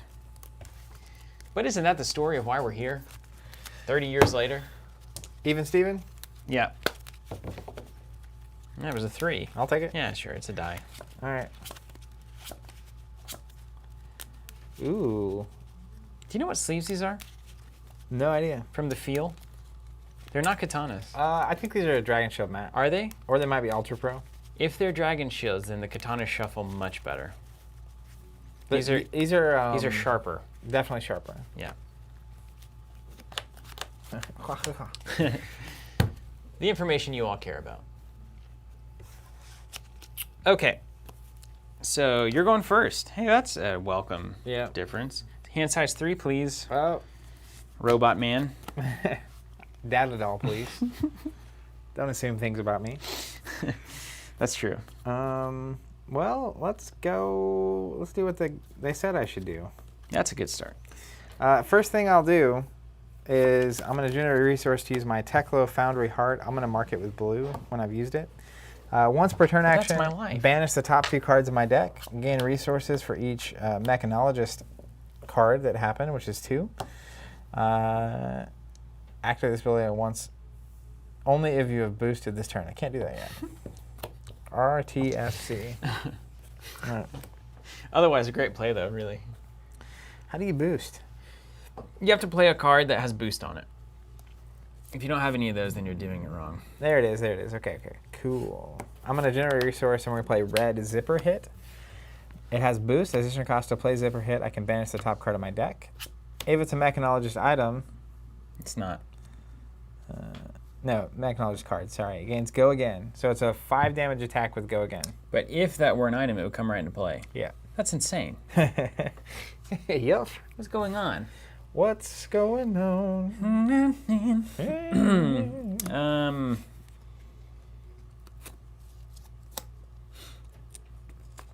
Well, I won't. Nothing matters if this hits, right? Where the rules are made up and the points don't matter. It just has Go Again just with 5 the boost. damage with All Go right. Again. I'm not going to block with anything normal, but I do have a reaction. Hold on. I've got a reaction. You got any? Not yet. Do you have one now? No. Okay. Fate Foreseen. Red, Fate Foreseen. Red. You gonna let that resolve? Yeah. I don't know. Cancel. Ooh. Yeah, that's exactly. I'm leaving that on top. All right. Take 1. Take 1 down and pass it around. What's next? So, like, here's what's interesting about this is that, like, I could do this, banish 2 and gain 2 resources, but I have to pay 1 for it. But if you banish 2 items, you get them immediately into play. Yeah, but I also only have 40 cards. Oh my gosh, you were running out of cards? But, like, I don't... If you're running out of cards this game, I will punch myself in the face. On camera? Sure. It's impossible. All right, let's do it. It's not going to happen. I'm gonna pay 1. We'll banish 2. The card said to do this. All right, I get 2 items. What am I saying? Oh, man. Look at this craziness. I get a red Hyperdriver. Enters the arena with 3 steam counters on it. When it has no steam counters on it, destroy it. Once per turn, when I boost a card, I remove a steam counter and gain a resource. I also get a yellow dissipation shield. It says enters the arena with 4 steam counters on it. It's going to be that game. At the beginning of my action phase, destroy it unless I remove a steam counter from it. Instant. Destroy it. The next time my hero will be dealt damage this turn, prevent X damage, or X is the number of steam counters on it. So it loses a steam counter every round. I think I just killed Steven. This is going to be one of those games, man. I'm going to have to keep track of 20 possible triggers that you have. Yep. It's not that bad. So this, I literally either use it to kill 4 damage right now. Do you know that every time these kinds of games happen, somebody says it's not that bad? That's how you actually know that it's about to get really bad. Well, it's about to get really bad. Because I've said that before, I'm like, no, don't worry. It's pretty easy. There's just these 7 effects, and here's how they work. And it's like, that's the point, and it's bad. We'll see. Okay, so what you're saying is you got a shield, and you can get some money as well. Yeah. Shields and money. Okay. Yeah. And you only drew up to 3, right? Oh, gosh. That's kind of, there's no way. That's going to hurt. This is going to hurt my brain. All right, I get to draw up at the end of first turn, yeah? Yep. Okay. My eyes are blurry. I love it. It's really quite funny. Okay. Well, hey, we could make something happen here. You got your big dad hyperdrive. So I should just stall here until your shield's done. You get 4 on that? It loses 1 every round, though. Okay, so I should just hang out for a while. Yeah. All right, I'm going to play the potion, and I'm going to put 1 under, and I'm going to draw 2. Yeah, that's exactly what Oh, you wait, should do. no. Yeah, that's right. Because I can't discard a card with 6 more. I don't even have anything in my hand that would do that. All right, yellow dissipation shield at the beginning of my action phase. Destroy it unless I remove a steam counter. I guess I'll do this. So remove it. You could just destroy it. All right. Let's go. Red overloop. Generate 2 resources, have 1 floating. And it's a 5 damage attack. Boost additional cost to play it. I can banish the top card of my deck. If it's a mechanologist card, it gains go again. Are you supposed to do something with that pistol? Maybe. You can take an action to load it, and then you can shoot it. But it doesn't have go again. Yeah, you could you have loaded it last time? Did you have any floating money? Oh, okay. All right. So what's happening? Oh, I did have floating money. You did have floating I money. had 2 here, so I'll load it. Don't mind me.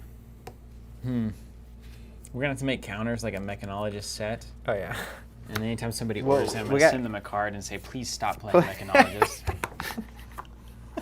We will pay you $1,000 to never do this again. No, I'm just kidding. But yeah, I was thinking about that with the rune blade stuff too, with the rune chant tokens. It's like I would be all over the purple and chef's kiss. All right, so this is happening. Yeah? Did you boost? Yeah, Do the boost thing? I You did. didn't get any yeah, items sure or did. anything? No, I gotta pay attention to that. Okay. If it hits, it goes to the bottom of my deck. Yeah. That gets me less close to punching myself in the face. That's true. So maybe you want it to hit.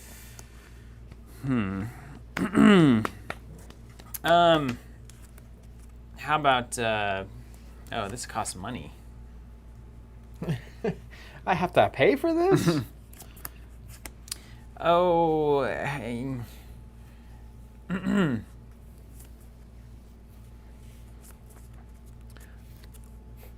Okay, Take so your time. generate.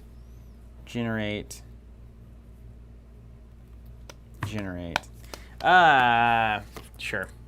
Unmovable. 6. Generate 3 for it with another potion. I like the idea of a KO who's just like all potioned up. Yeah, we've seen the 2 of them. All right, so you block. And unmovable. I'll spend a resource here, banish the top 2 cards of my deck. We'll get another item and generate 2 resources. Give me another die.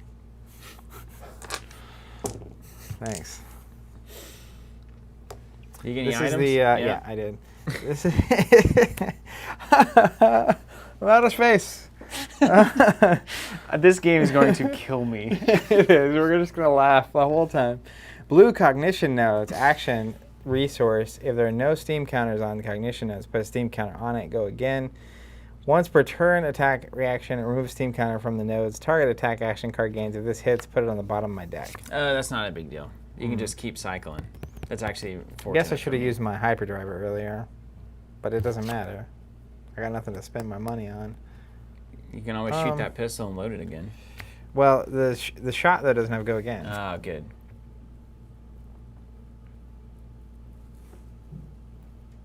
Sure. We'll play a blue 0 to 60. 2 damage. And then I'll banish a card and it gains a go again. And it's a mechanologist item.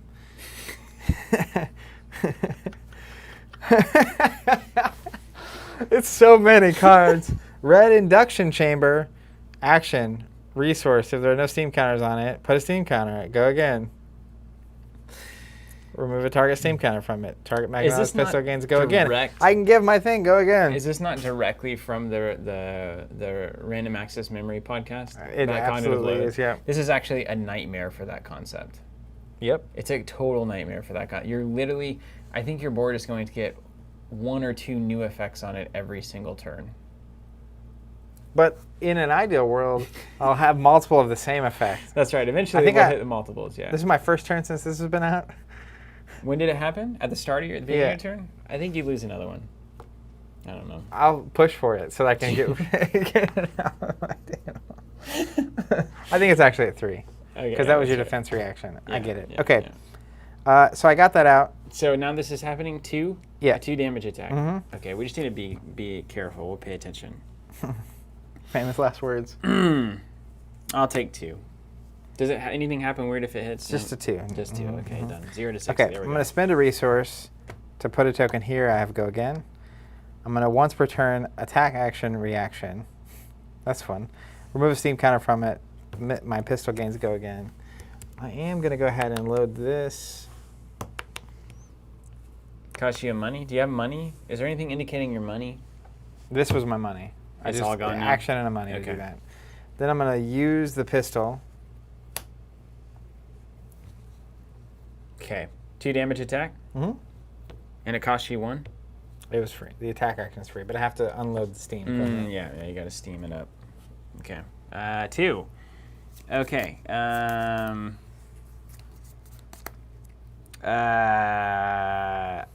don't know. If I just keep blocking, then I'm just going to lose. So I'll take 2, I guess.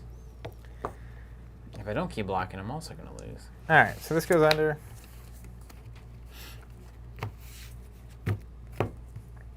This clears. This goes back. These go away. And I draw my 3. Reference my strategy guide here. Now, 3 cards is very few to play the game with. You know what I mean? Yeah. Mm-hmm.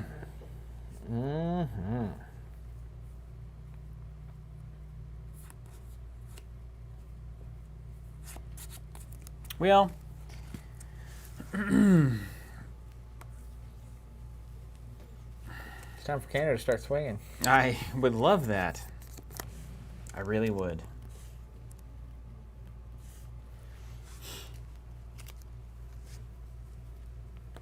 Oh, and I forgot the rolly ability. Ah! Yeah, he gets the big old swings. Okay. Just start taking chances. Yeah, I think that's right. Toss a 6, hope it's a 12. You know what I mean? Hope it's a 12, man. He's just swinging. So if I generate here, play this, I'm still one off. I need one more. Maybe I don't generate at all. Maybe I end up putting this down, and then I end up here, and here. It's possible.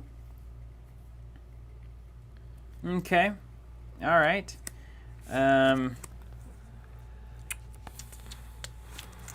Let's just see if I can get one rolling here. What do you think? I'm Let's into it. destroy this heart and cross trap. Next attack is 2 less to play and go again. Doesn't have armor, does it? No. Okay. So have at thee, demolition crew. As an additional cost, reveal a card in hand with cost 2 or greater. It's this Slogism. It's got a cost of 3. Yep. And now it's a 6 with Dominate. Whenever you play an attack action card with 6 or more base, roll a 6-sided die. I believe this happens immediately. I don't think it's when it resolves, because the only things that matter is like if statements. It's a 4. That's a 3 damage Dominate attack coming at you, boy. Wah, wah, wah. I'll take it. Take 3.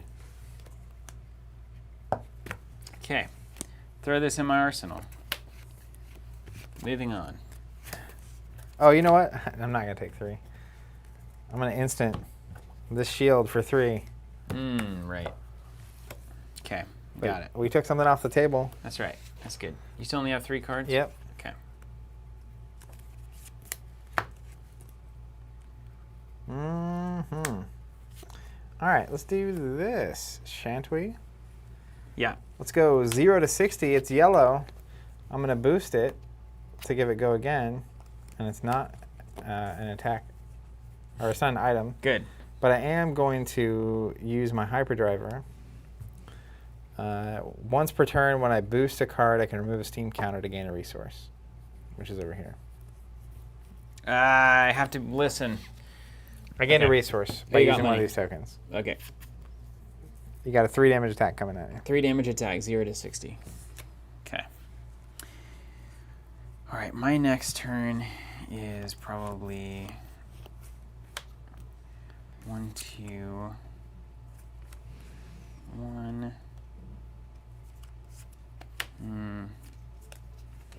So it probably is this.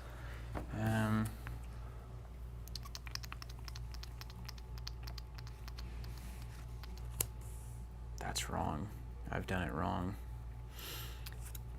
This.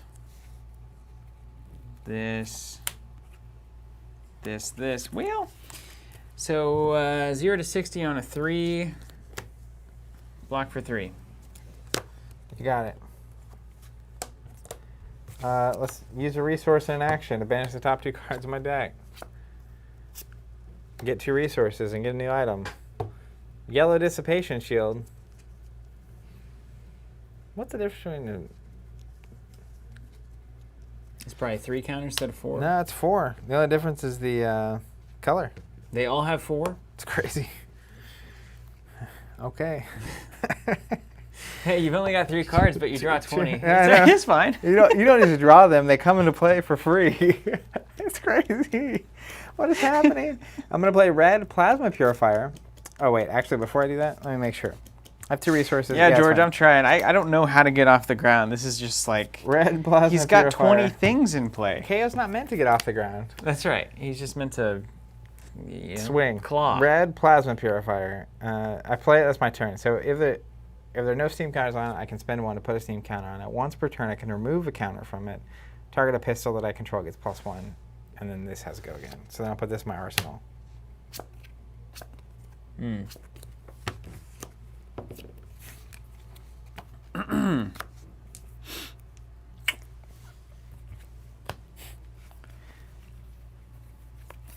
This is crazy. Yep. Okay, so if I do this with this, Gonna be the one and that this. saves me. I'm just gonna do this because it's fun. Feels very robot-y. Robati, I know you want it. It's kind of like Bugatti. Okay, let's do that then. This needs to get out of my arsenal. All right, let's play a Blood Rush Bellow. As initial cost, discard a random card. I'm going to generate the money there. I have 2 floating from Blue Slogism. That's a yellow Blood Rush Bellow. I'm going to discard this Wrecker Romp. It is a 6 or more. What does that mean? That means that Those get my go brute again. attacks gain +2 this turn, and I also draw 2 cards, and this card gains go again. What a card, right? Wow. Okay. So this is all done, but we're gonna keep a floaty up here. So Blood Rush Bellow happens. I'm gonna keep it here so I remember. You don't have to worry about it. And these have go again because you did that. That's thing, right? correct. Yeah. Now we're gonna get to see some action. Okay. So I won't be able to play that. Man, what a good thing.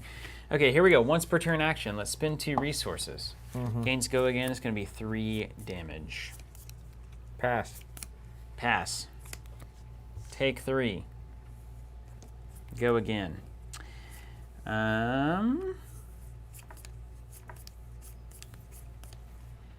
we'll do generate. I think this. Oh no, wait. Sorry, it's 5. My brute attacks are +2. Would you like to take 5? I'm going to take 1 because I'm going to use this. Oh, the shield. Right. Bummer. All right, well, let's generate 2 more since we're here. Generate 3 for another Mandible Claw, so I'll go to 1. How about that? Coming at me for 5. Mm-hmm.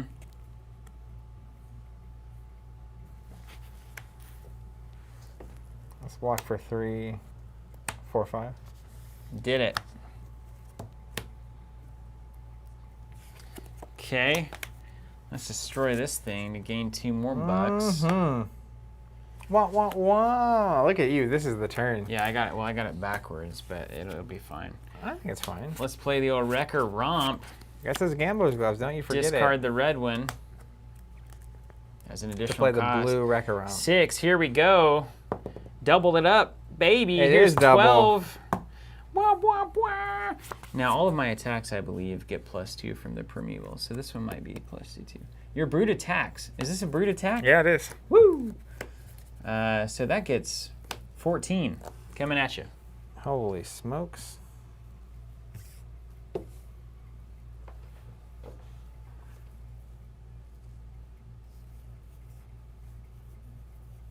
That's my health total. Mm-hmm. Just crit hard. That's right, Joe.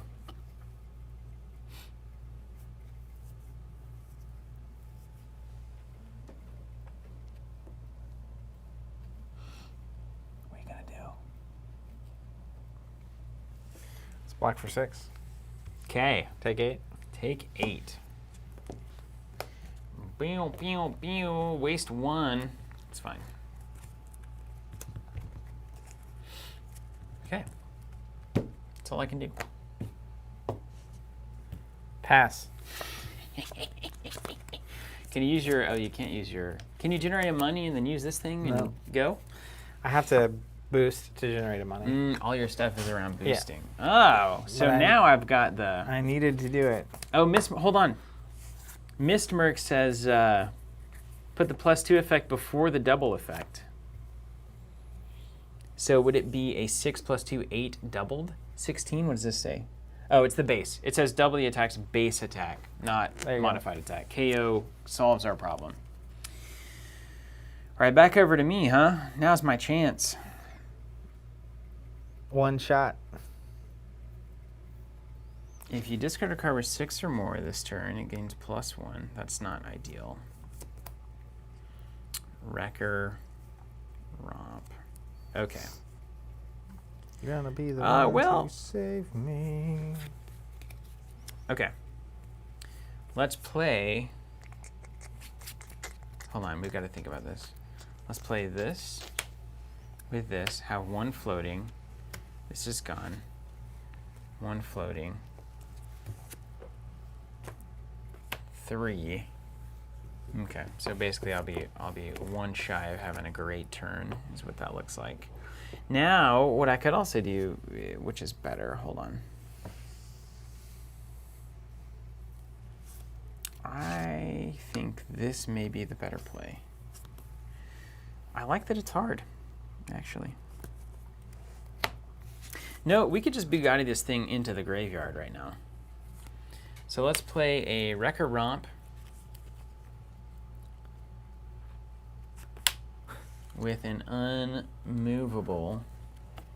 Uh-huh. Let's see if we can double it. You have to discard a random card. Oh, yeah. They're both 6s. It's going to happen no matter what. All right, these guys have go again now, But this doesn't. just in case things get weird. Okay. So I pay 2 for that. Could Down be to a 14. 1. Could be a 14. To 2. What do the gloves do? I can re-roll it. I don't know. I'm gonna wait. I'm gonna wait until I feel like I'm really good about stuff. So it's a 3? He's a 3. I'll take it. Am I good? Yeah. We're good. We're good. It's cool. It's fine. It's fine. Arsenal. All right. Mine? Over to you. From my arsenal, let's play a blue combustible courier. Cost me 2. I have 1 left over. It says if courier hits the next attack I boost, this combat chain gets +3 attack. I will go ahead and boost it to give it go again. Imagine that. And when I boost, I'll use this to gain a resource. Now we're playing. Now you're a robot. Oh, and you know what?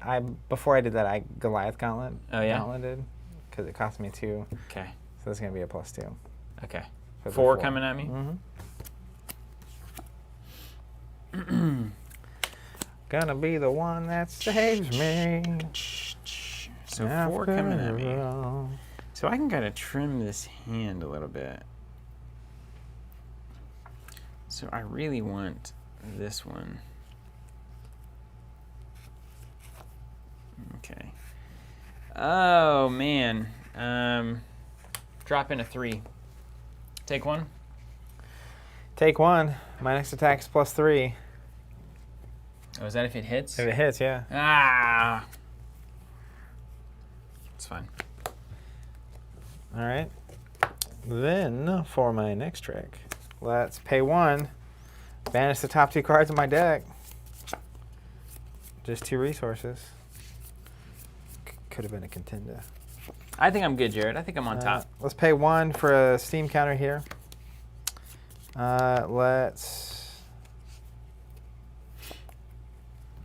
It's funny, you really just need 1 swing. So you can just defend until you have the right hand. Mm-hmm. Plasma Pistol. For 5? Attack for 5, yeah.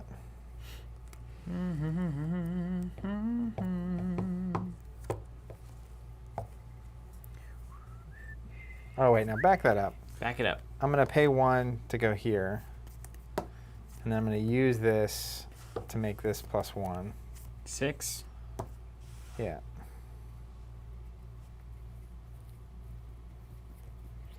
And then I have an attack reaction. Mm-hmm. I'm going to use this token to give it go again. Okay, and the pistol has go again now? Mm-hmm. And it'll be swinging for 2 if you swing it again? Or is this a static forever? It's just the next attack that gets +3. The +1 is a forever. So the next attack you boost is +3. Then this is not +3. This is just a 3 damage attack with go again. 3 damage attack with go again. Mm-hmm. I can't call it. Let me take a look. 2. I can't call it. Man, yeah, this is tough. I think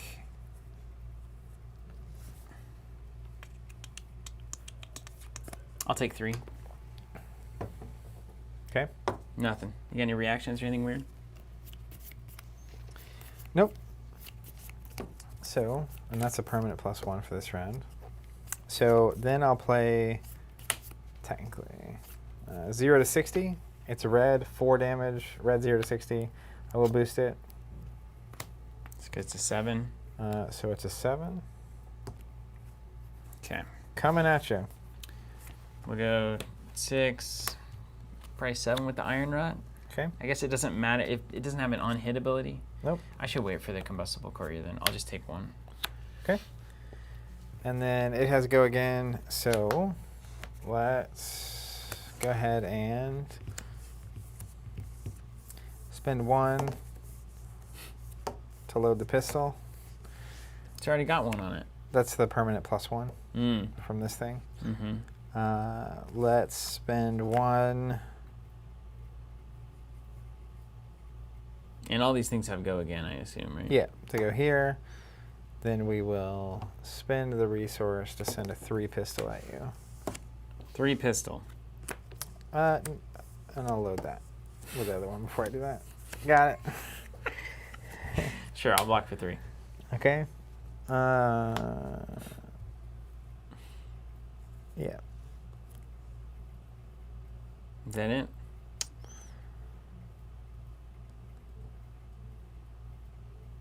So I think I could do this. So you block with 3, right? Mm-hmm. I'm gonna. Oh, it's once per turn effect. I can't do it again. Got it. So we need a once per turn counter, a steam counter, and a permanent pump counter. Yeah. All right. Then I'll put. It's already there. That's my Oh, right. downed armor. Let's do that. I'll put my weapon here.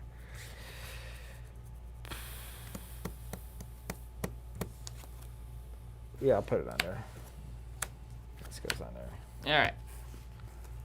I'm going to pass. Goes to you. Yeah, Ian, you're right. It's just a lot. you basically, I think that's a general Flesh and Blood rule, is you use your armor on the if it hits effect. Effects.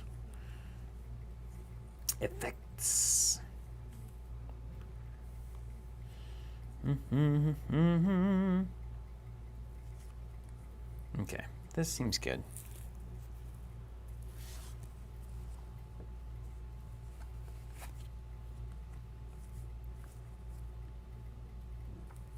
Oh man, that could be real bad for me.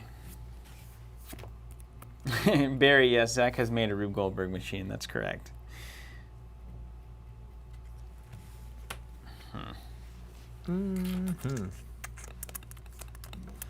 Okay.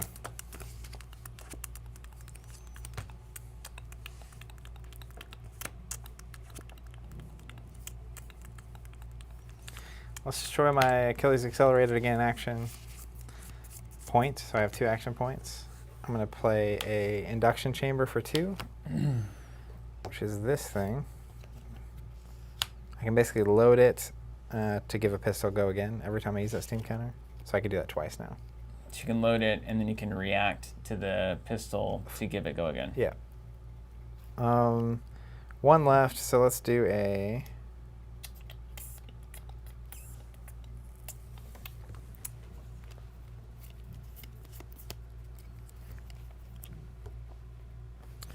Blue Throttle. Cost me 2, so I'll have 1 floating here. It has a boost, so I will boost. I'll gain a resource. I won't get a resource, I'll just boost. So it gets to go again. 4 damage attack, Blue Throttle coming at you. Anything happen if it hits? Nope. Just damage. Just damage. You've got how many cards? No cards in hand? But potentially a bunch of pistols. Yeah. Okay.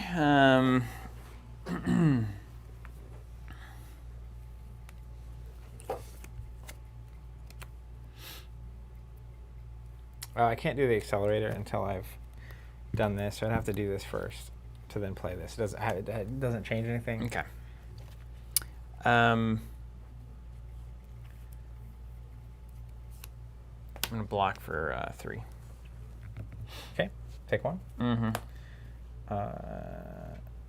And when I boost it, sorry, I'm going to generate a resource for this thing. Look at us. So you block with 3. Mm-hmm. You took 1. It stays there. Then I will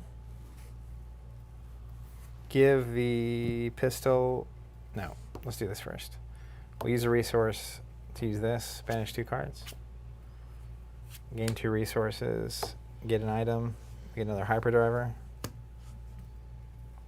When I boost, I can remove a counter to gain a resource. Red hyperdriver. Mm-hmm. All right.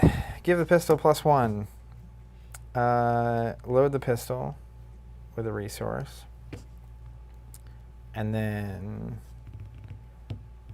we will use the pistol. That's a 3. Okay. And if it hits, does anything matter? Nope. I'll attack reaction to give it go again. Okay, that's after I block. Oh, yeah. All right. I'll wait. But what have yous? What have yous? I don't know if this is the hand to bet on or not. It's probably not, honestly. It's just probably not. I think I'm gonna try to hit another turn here. 3. Okay. I'll go ahead and give it go again. Yeah. It'll flip down. I'll load it again, and then I'll load one of these, and then I'll fire the gun again for a 3. All right. 3 in. You got it.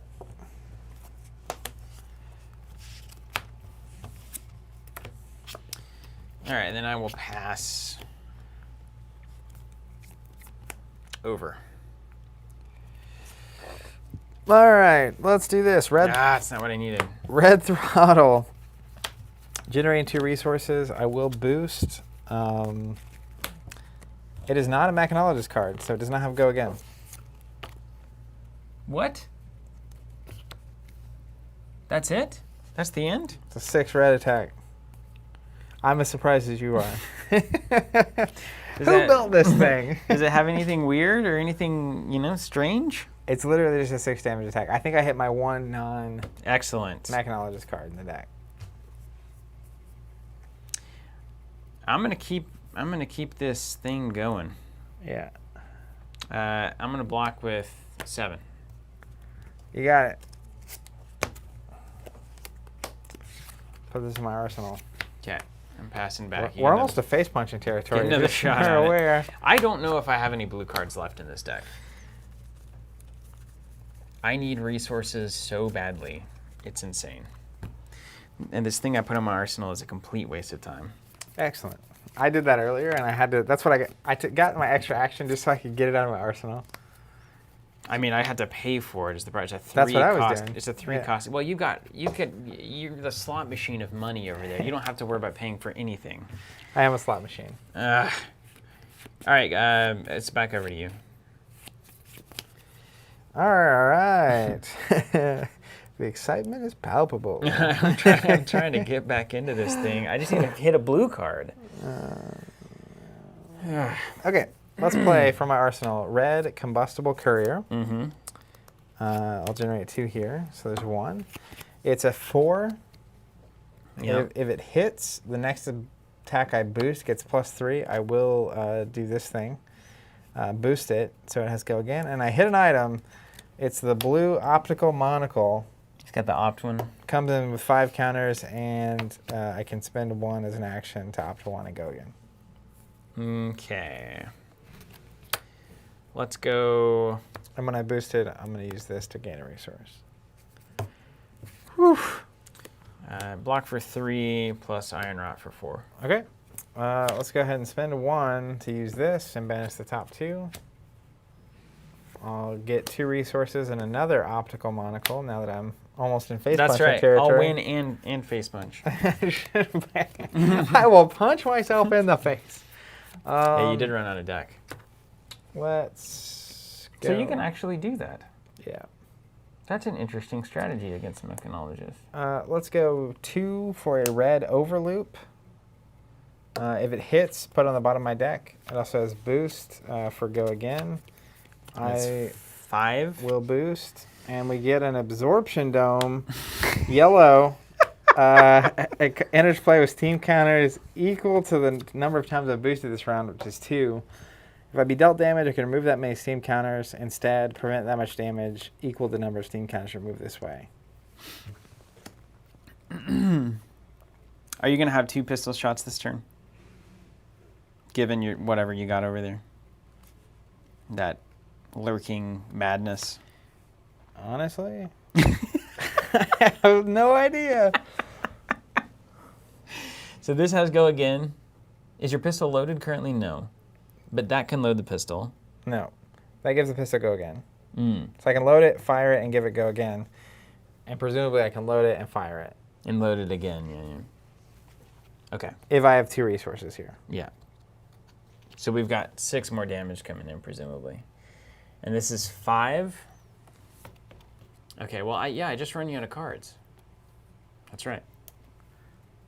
So let's block with 3 and take 2. Okay. Now that technically goes to the bottom. Yep. I'll block with 6 then. You got it. Yeah. All right. Mine. Mm-hmm. Let's load the pistol.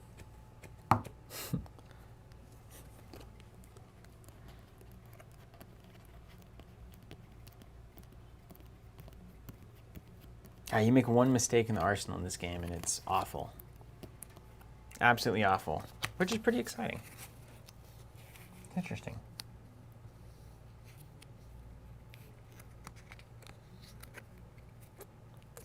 Wouldn't you hate Kindle running this deck? It would just be like so good. It'd be obnoxious. You'd be like, is that how that works? You'd be like, yeah. Yeah. I studied this out. Let's fire the pistol. Yeah. For 3? For 3. And then I technically don't have to react yet. I wait till you put it in. Right. And then you can do 3 again. Presumably. Presumably.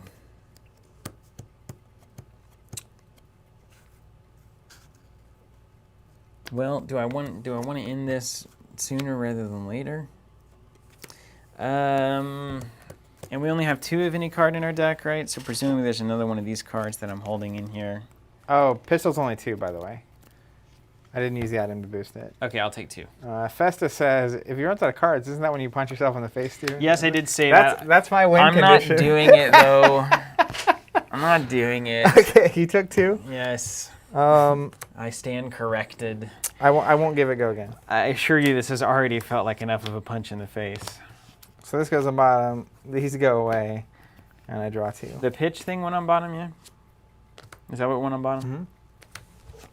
Okay, so I got 1 card in hand. I'll pass the turn. It all boils down to this. Mm-hmm.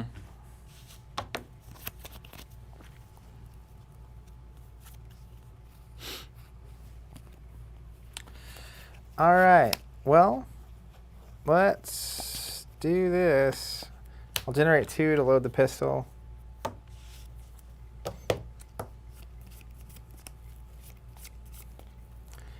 I'll generate another 1. We'll play full throttle for 2. Nah, this doesn't work. I can't boost it. This is bad. Oh, yeah. Yeah, you ran out of steam, literally. Literally. That's very, very strange. Very, very strange. All right, let's do it this way. Generate 3. I'll spend 1 here, 1 here, 1 here. We'll fire the pistol. No, we'll make the pistol a 3 and fire it. Just start moving dice around. It's like you're at a control panel, which I guess maybe is the point, right? That's right. That's the way it's supposed to feel there. Got 3 coming at you. 3 coming at me.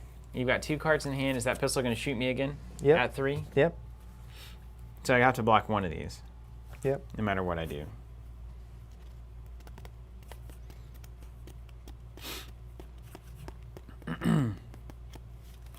Okay. You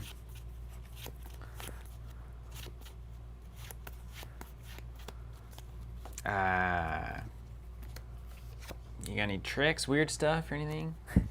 You never know with this deck. Yep.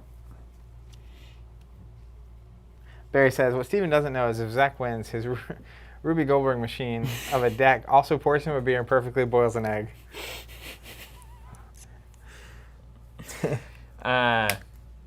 Block for 3. Okay, cool. Let's load. This is actually really funny. We're going to load the gun. I gave it go again, by the way. Mm-hmm. And then we'll generate 2 to put a token here, a token here. Then we'll fire the gun. Mm-hmm. For Anything I 3. need to know about? No? Is it going to happen again? No. Okay. It could if I had the resources. I'll block for 3. Okay, you got Wait it. a minute. That's not right. I can't block for 3. I've got to block for nothing. Take 3? Yep.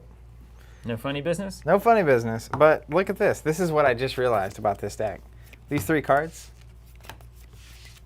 Oh, you just pistol That's my forever. hand literally the rest of the game. Unless you block with them. You have to force me to block, though, to get these cards out of my hand. No, I'm about to do that. Well, we'll see. All right, over to me.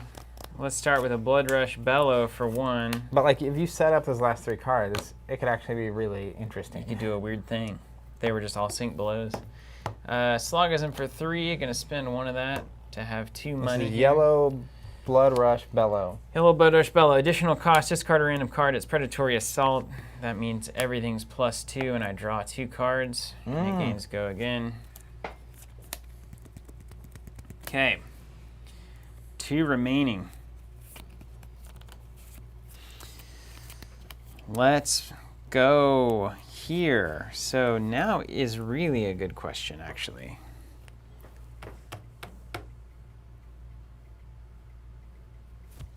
What's the most you can block for a hand? 3, right? I probably know those cards. Is 3 the biggest defense there? Yep. So if I take a crack at doing 12 with Dominate off of that die roll, that's pretty good. You got the gloves, man. Now what I could also do is I could Mandible Claw,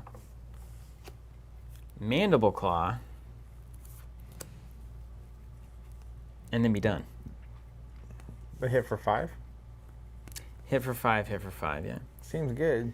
So, I mean, you know, if you don't block anything, you die, or you lose a card. But then I've got 2 pistols coming in. So I could also just try to roll now. Let's roll now. Demolition Crew for 2. Additional cost, reveal Wrecker Romp Yellow, which has, as you'll notice, a 2 cost or higher. Has Dominate, and I roll to see if it doubles. It's a 1. Let's pop the gloves. He's a gambling man. He's Ma gambling, always said. baby. There's the 6. There it's it a is. 12 plus 2. And I get It's 1 a card. 14 with 1 card on defense. Swinging Alright. for the fences. Does this count as my 1 card? No. You're at what, 14? Didn't you already use this once? Maybe? Or was that last game? With the cross, you have dice everywhere, so Yeah, who who knows knows? what could have happened. So give it a 2. Give it a 2. 2. It's fine. 5. Technically 7. What is that? It's my absorption dome. So you take 7, huh? Yep. That's a bummer. It's a bummer, man. All right. What's that absorption dome say? I played it earlier. Now this has a -1 on it. We'll put a black. Cool. Okay. 14 it is. We're down to it. Yeah. All right, mine. Yeah. I'm gonna opt for 1.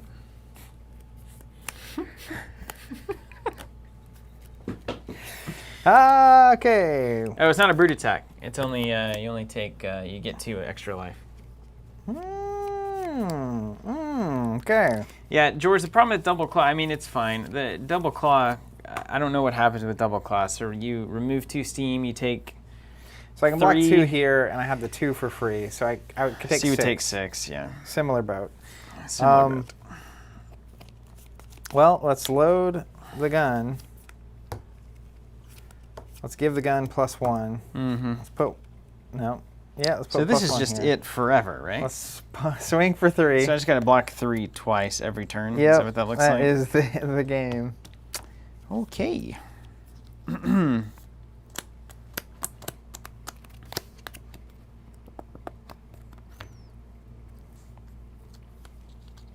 Okay, let me look at how to actually do this.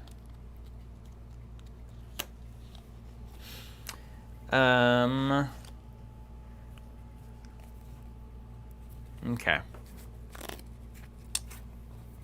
So I'll block with 3. Okay, I'll give it a go again. Got it. I'll use my last resource to put 1 on it. No, I'll use my last resource to give it a weapon shot. We'll shoot for 3. You get it. Leave it back in my hand.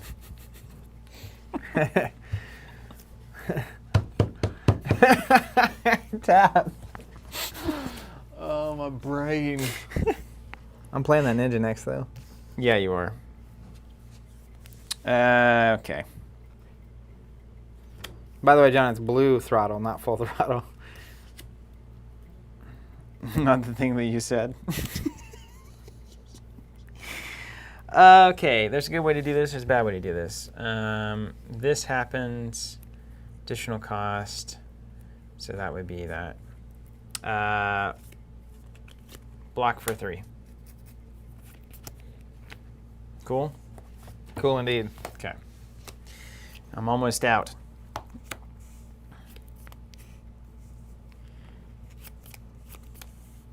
Okay. Let's go. This doesn't matter. Riled up from Arsenal. These don't matter. Spending the old predatory assault to pay for it. 6 damage attack coming at you. 1. Give me a 1. There's the 1. Take 3 damage. Block 1 of it. You can blow up that thing? Yep, it doesn't do anything now. Yeah. Take 2. Done. Mine. Yeah. Let's generate 3 resources. Oh, wait, hold on. This could go into the arsenal. I probably should. Yeah. I don't know. Arsenal's your way around the bend here. I don't know. Yeah, I guess so. Generate 3. We'll go 1. Load it. Shoot it. Load it, 3. Kevin. 3 coming at you. Okay. 3 coming at me. Well, I need to block that. No riled up either. Yellow riled up. Is that a new card? Yeah, it's common. If you have discard a card with 6 or more this turn, it gains +1. 0. Wait, I don't have less life than you, right? Where did my life go? It's here. I don't have less life than you.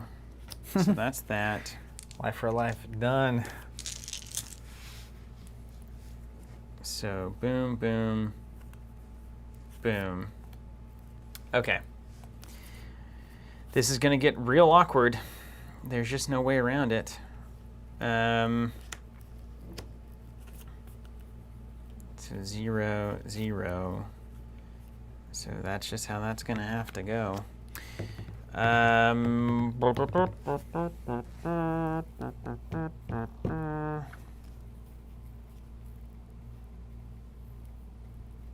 Gross. Ugh. No fancy business, and then I'll put that Fate Foreseen in there. Okay. I'm going to opt. I'll give it a go again. Good cards. I'll load this. I'll load the gun. And I'll swing for 3. Okay. Block with 2. You got it. Take 1.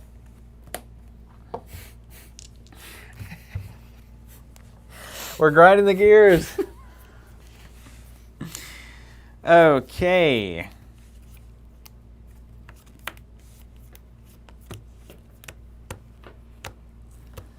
You've got 1 card in hand? 2 cards in hand? 2 in hand. You got 1 life? 1 life.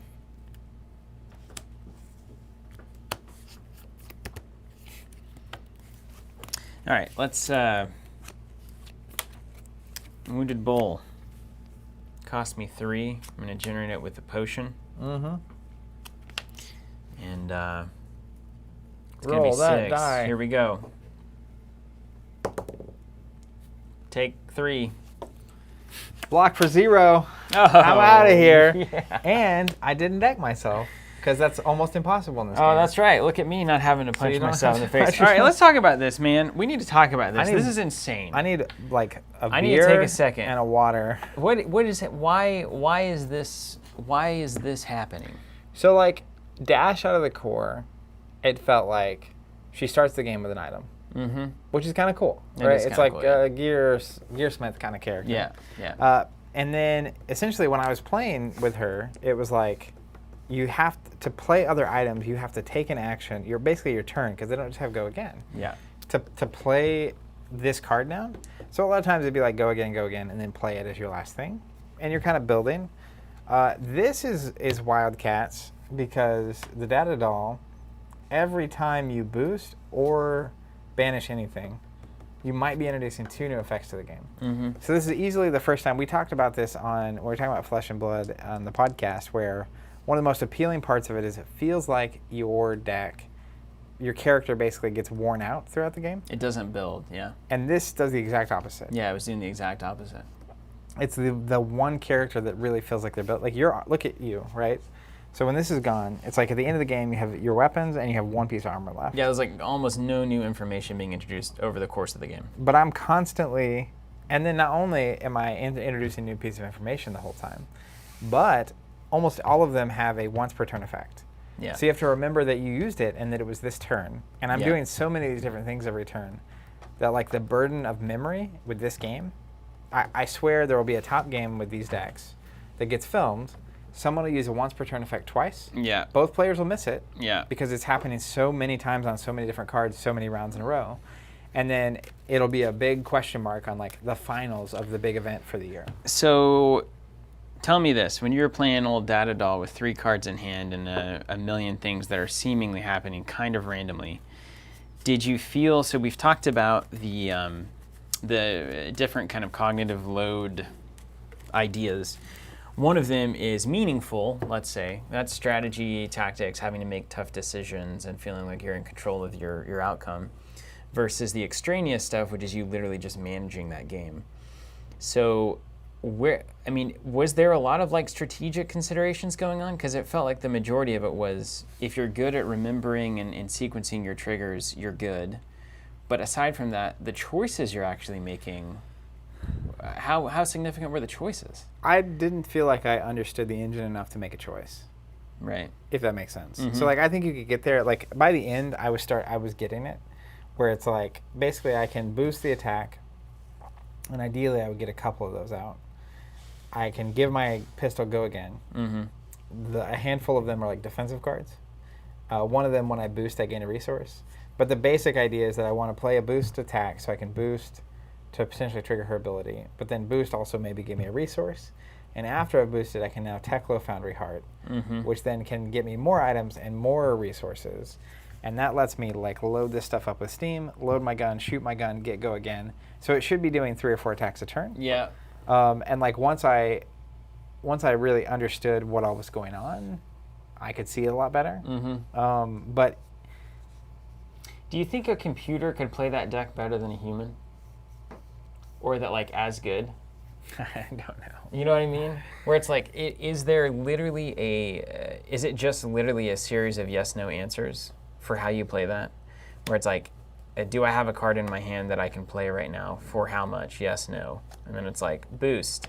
If I hit an equipment, try to use it. If not, keep going. Yeah. It just feels very binary. Like there's no exciting. It's kind of like playing itself. Right? It's like, these two come in. And it's like operating an engine, which is how some people would. It reminds me. It's almost like a deck builder in that way. It's very different. Yeah. And I think that's the. I think the decision points are whether or not you spend your chart. Like you could basically set up crazier turns, and then also this deck does not have a ton of like.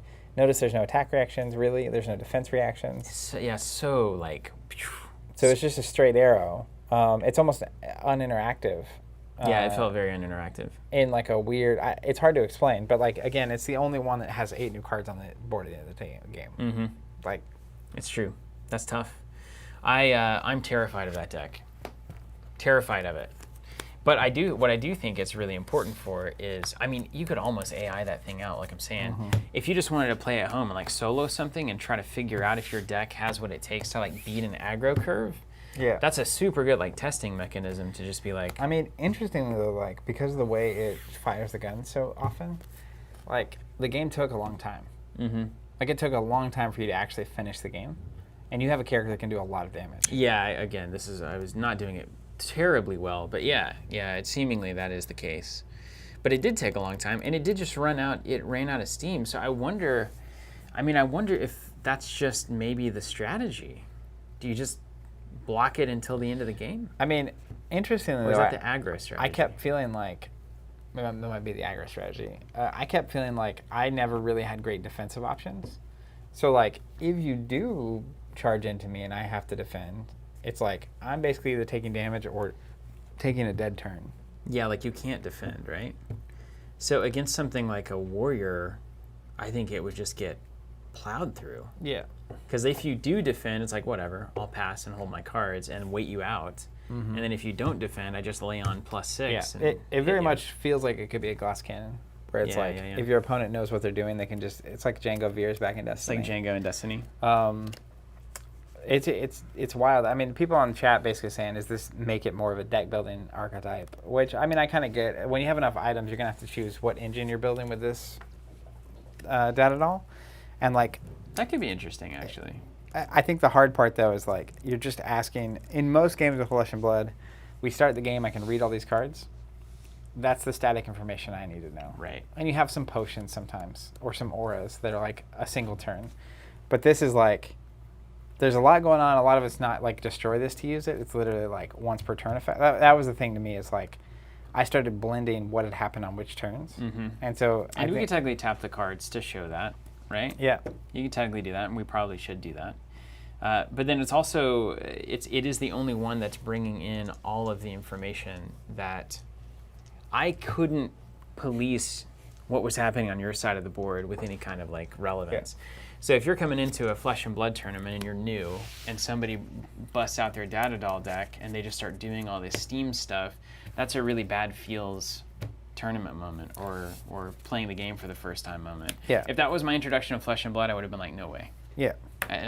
This is not what I'm looking for. Because there's enough games that are like 17 effects that I can't keep track of. we were playing them in the throwbacks. Yeah. We're just like, okay, well, yeah, you do your thing, I do my thing. I definitely think like the lack of interest on the theme of it is painful too, which is like, if I was really into the idea, then I would want to solve it. And I think it's the kind of thing that, like, if we played 10 reps right now against this, it would not be hard for us to manage it. You figure it out. I think from a card gamer's perspective, you can get over that. And then the reality is, like, I agree with you in that, like, if this was someone's demo deck or first game they were playing, watch out.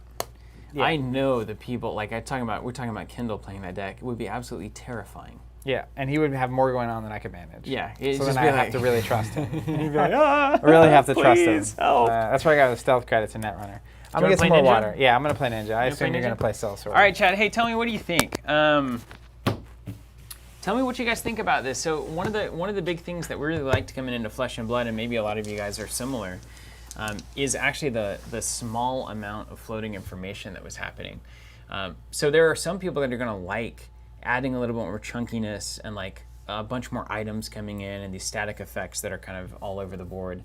But I really enjoyed the, a turn resolves and everything kind of goes away and then you have a fresh turn. And it allows the game to feel a little bit more free and a little bit more quick and kind of unrestrained, I guess I'd say.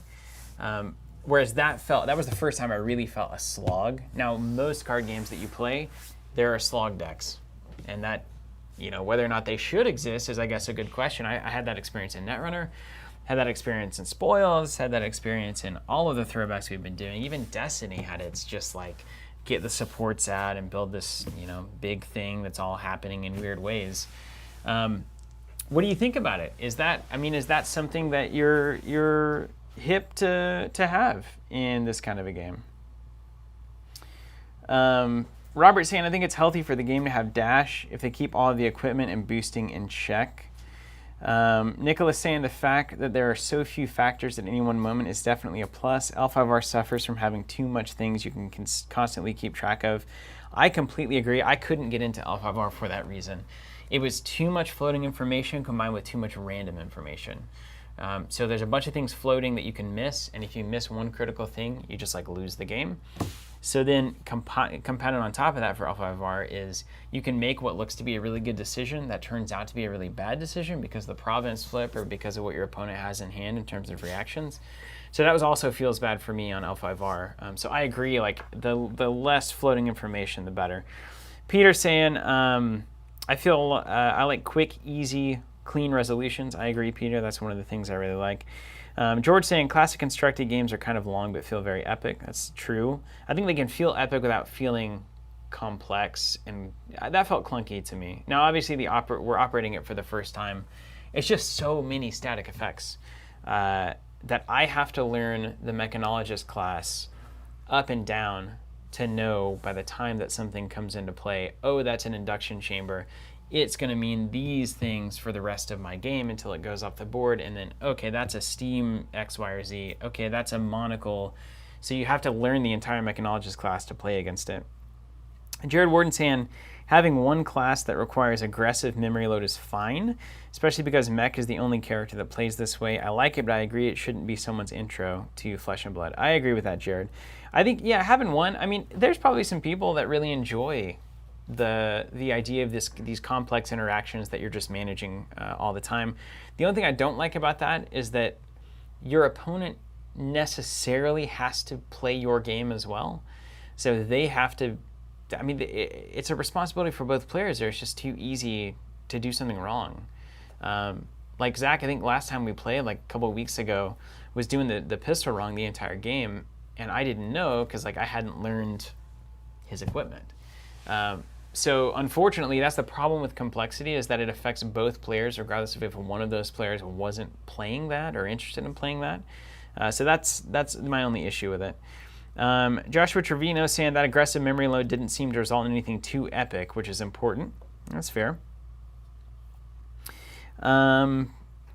Joshua saying once the machine was set up, you could look over and say, I can fire this pistol X times possibly. That's true. If you can ask your opponent, like, how many times can you do that? Like I just had to do with Zach. Now, hopefully they're right about it, which is the thing. Missmerk says, my thing with mech is I don't like that the deck feels like you have to build it with all mech cards and no generics. It does seem to cut your deck building options out just a little bit. Jorge or George here saying, problem with pandering to players that enjoy these types of decks is that other players have to understand what they're doing. That's exactly right. That's what I'm saying, is like the burden is on me as the opponent as much as it is on the player. Taylor's saying, it's me, I'm some people, so this is the deck for you, Taylor. Is that right? That's hilarious. Miss Merck saying, I really like the cards in Crucible of War, but I hate a lot of the decisions they've made with it. Third set, and I already can't play sealed with it. Heroes that can only be used in Blitz, fewer cards per pack, odd. I'm into the whole like third set being the supplementary set of a cycle that you're rounding out. So your first 2 sets are your big introductory sealed draft, your main sets, and then your third set is just like kind of adding concepts and kind of filling in constructed decks. That's common. I've seen that happen in a lot of collectible games. It's pretty normal. But yeah, it's worth mentioning. Roel says in constructed, it's hard to sideboard against an engine. You don't know what parts it's running. That's very true. And maybe that's good. Festus saying Brute has a card in Crucible that counters mech by destroying items, so that might be an interesting side options. Frank saying maybe it's an idea to note a difficulty per class, which should be interesting. Jared saying, I like the steampunk aesthetic, so I would take as much time as needed to learn this. I think I understand everything fairly well, and as a player, I take time to explain what I'm doing. Luke saying, I would wager mech is just not your guys' class, which is very, very accurate. Reasonable, yeah.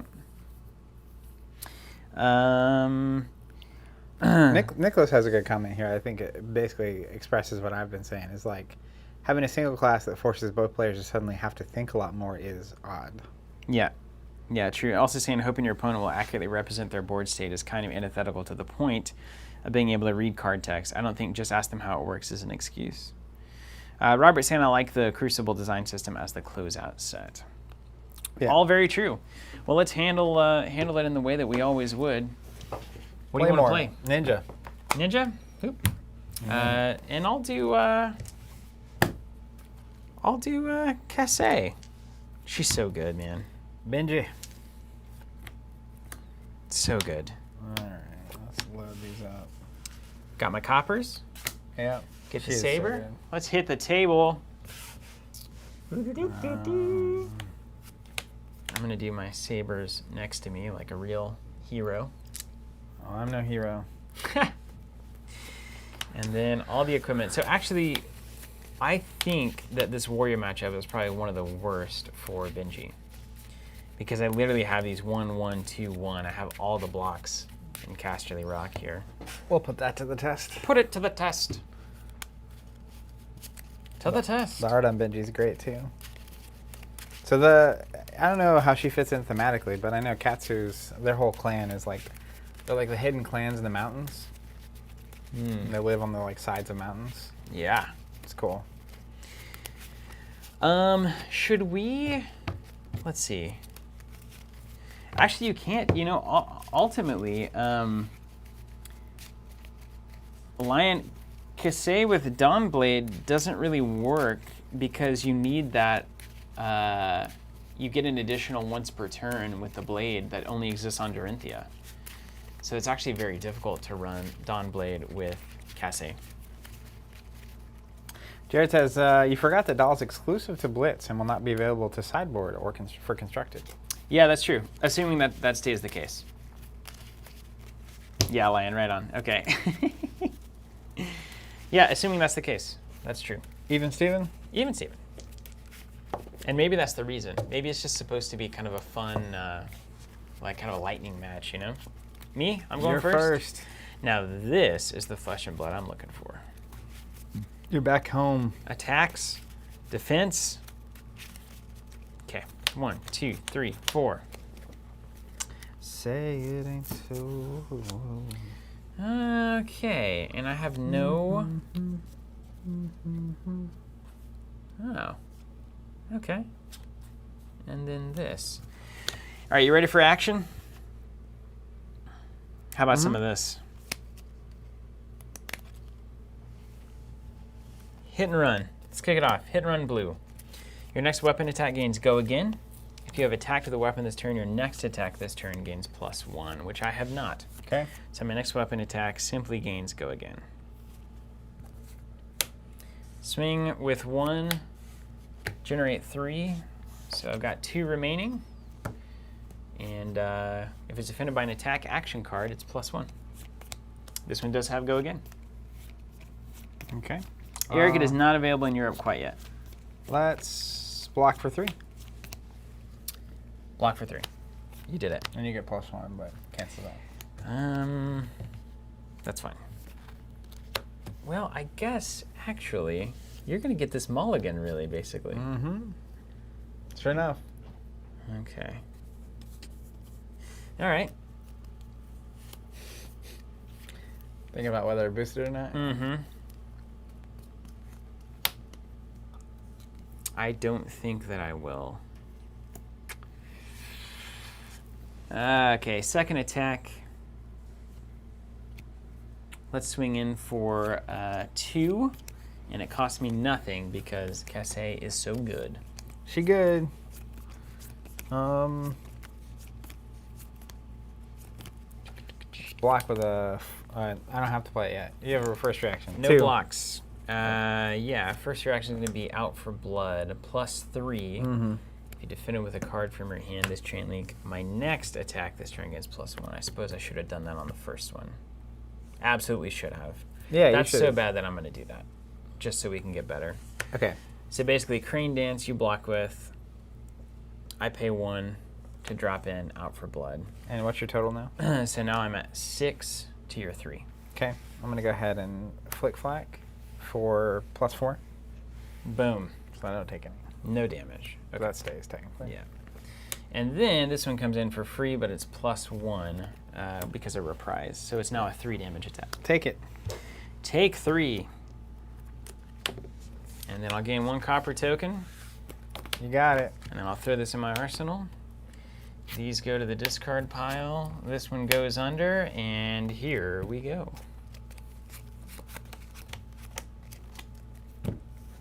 And you draw back up, yeah? Mm-hmm.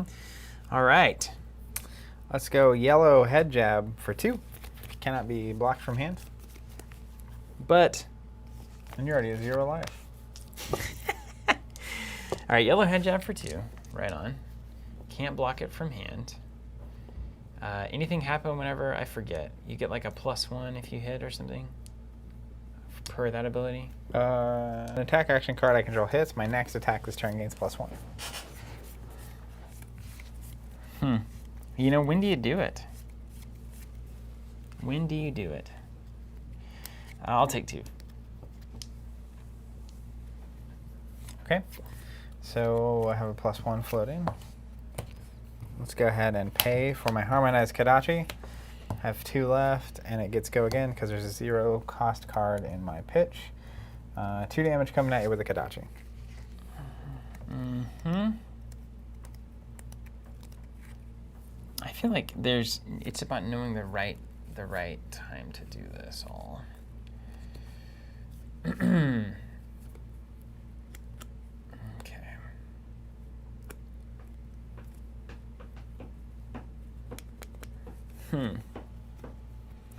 You know?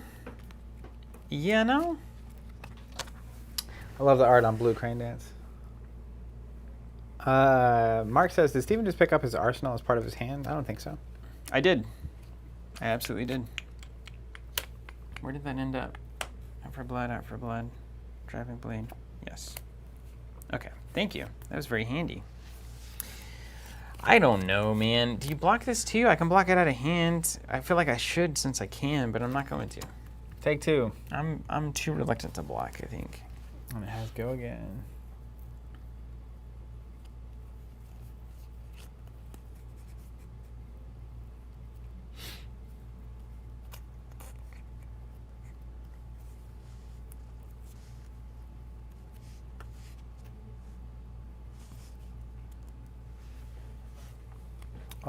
I'll put this in Arsenal.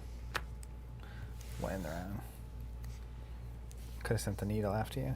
How many cards in hand? 4. Don't like that.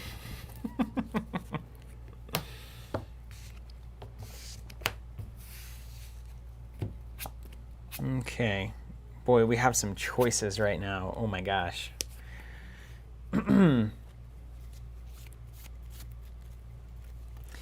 This is going to get weird. So stick with me.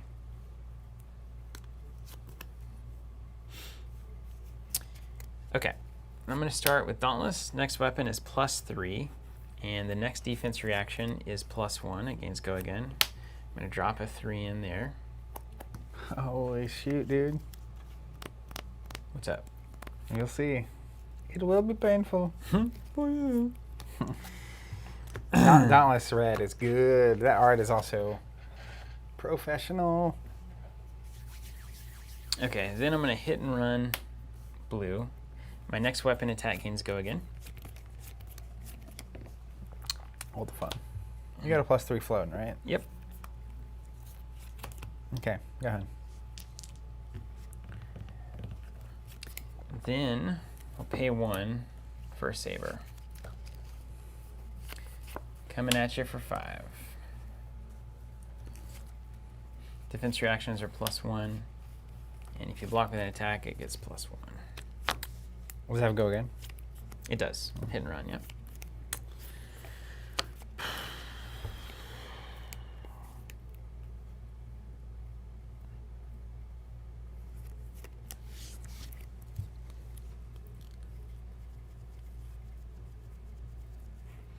Jared, I think these are dragon shells. These were sent to us from Legend Story, so I can't say for certain, but Let's take 5. okay, give me a second.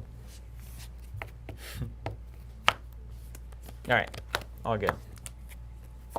So this is still floating. I guess we should do that. So against Go Again. We can clear this out. This is a free attack. Your life, right? I'm just gonna put it here. Let's play push forward for 1. Next weapon gets +3. That technically clears the chain. Right? Clears it out. This Dauntless still matters. Next defense reaction. Yeah. This turn is +1. So weapon attack gains +3, and I've already attacked with a weapon this turn, so my next attack gains Dominate. We'll throw this in for free. So we got 5 damage coming in with Dominate. Take it. Yes. Boom shakalaka. Throw that one under. Mine. Yeah. Blue head jab Oh, for here 1. we go. Block with the gauntlets. Blue head jab for 1. Block with the bolters.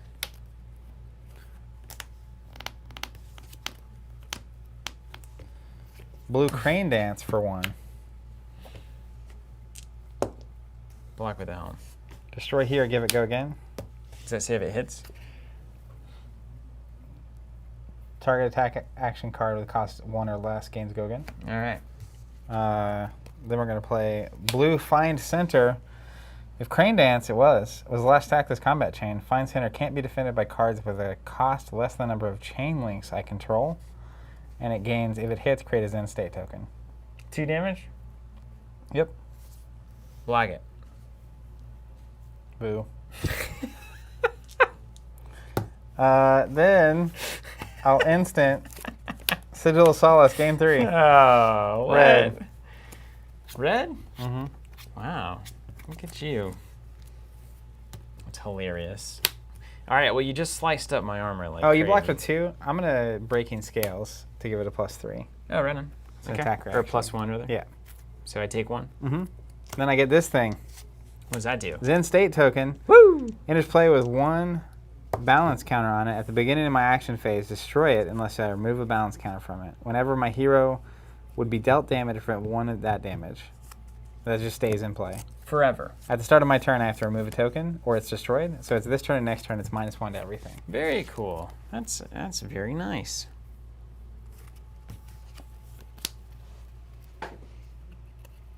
Okay. That's 3. Totally agree, Honor Blade says this game has an old school art style that I dig, very reminiscent of early 90s games like L5R, Doomtown, Legend of the Burning Sands, or 7th Sea. Yeah, it's like a modern old. It's pretty cool. Okay. Sharpened steel for 0.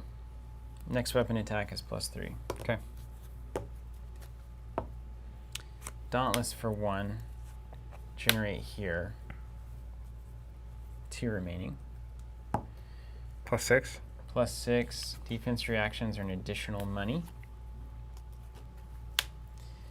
Pay 1 for a Centauri Saber. Coming in at 8.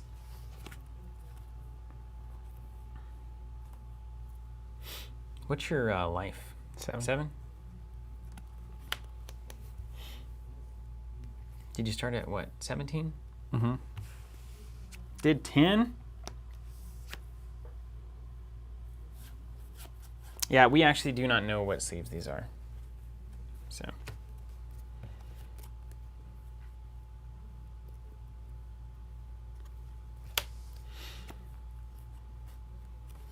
Why is James crying? I'm going to block with nothing. Interesting. No, that's not true. What was a block with a 3? All right, so we go to +1. Is it an attack action? Mm-hmm. All right, so 9 minus 3 is 6. Technically -4. Yeah. So you would take 5.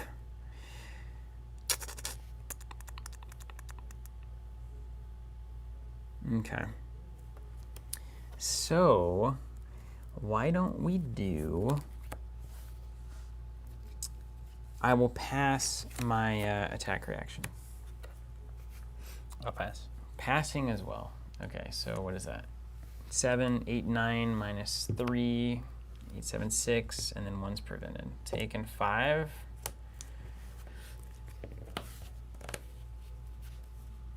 Free attack here. Defense reactions are +1. Or your first one, rather. So how many? 2 damage. Take it. Doesn't that kill you? -1. I'm in Zen state. Mm-hmm. Let's give it +3. Coming at you for 5. Well, that's Flick Flack for +4.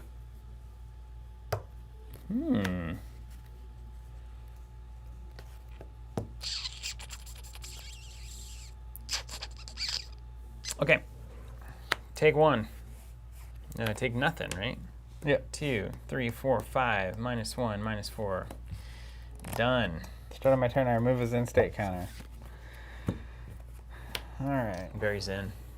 You have 1 armor piece left, but would it get rid of that thing? This would, yeah, we'll get rid of it, so it probably won't be doing that. And then, let's see, I hit with 1, 2. Technically, I hit with the saber, but Zen state remove the damage. So I technically still hit, right? I think. What does Zen state say?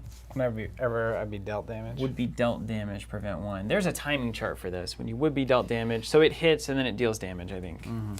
If you guys know, let me know. We're going to go Blue Snatch. 2 damage attack. You That's- can't block it from hand. Feels good, doesn't it? Sure do. Nothing. If it hits, I'll draw a card. Mm-hmm. Actually, wait. Before I do that. Yeah, if it hits, I'll draw a card. We'll just do that. Take 2. And you take 2. And then I will pass. Put this under. Okay, powder. Oh, wow. Cool. Okay.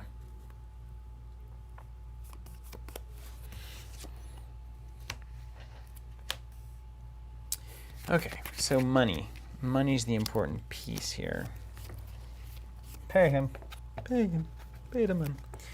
1 attack. Cost me 1, generate 3. 2 left. 2 damage coming at you.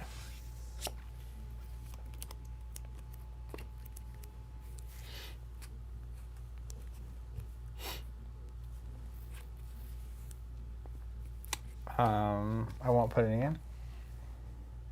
Okay. Well, I'll pass. It's going to do 1 to 2.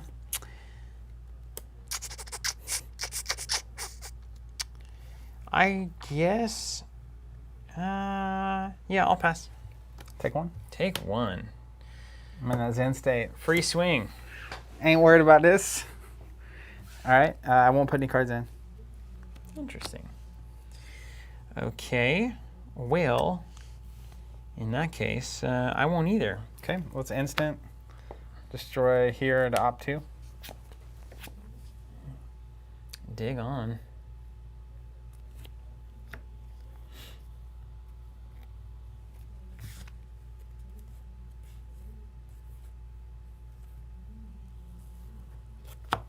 Put them both under. Sink below. Then I'm gonna sink below red. All right. No reactions. I'll pass over. Let's put a card under and draw.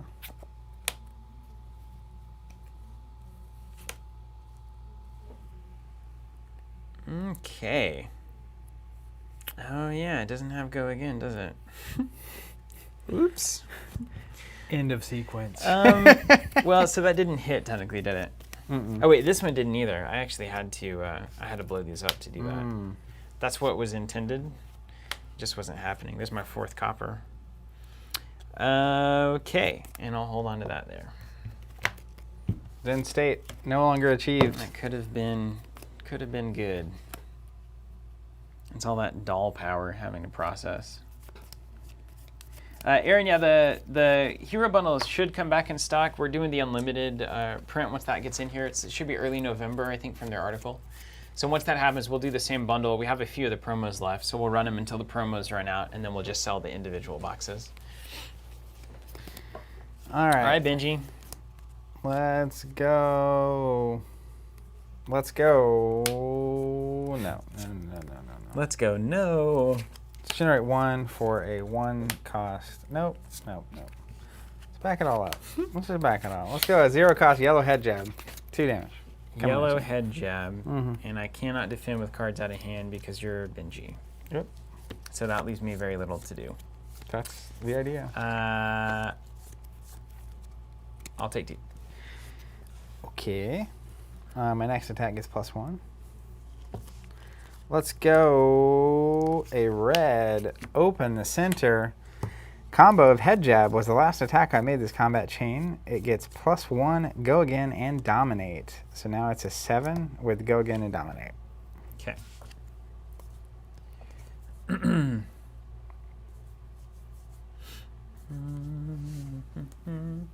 I can actually block this. Gains +1, go again, and dominate. So I get 1 card out of hand. Weird.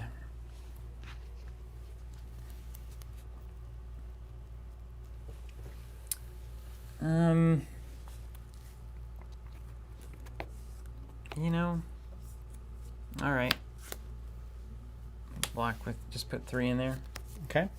Take 4. Mm-hmm. We'll spend 1 on a harmonized Kadachi for 1.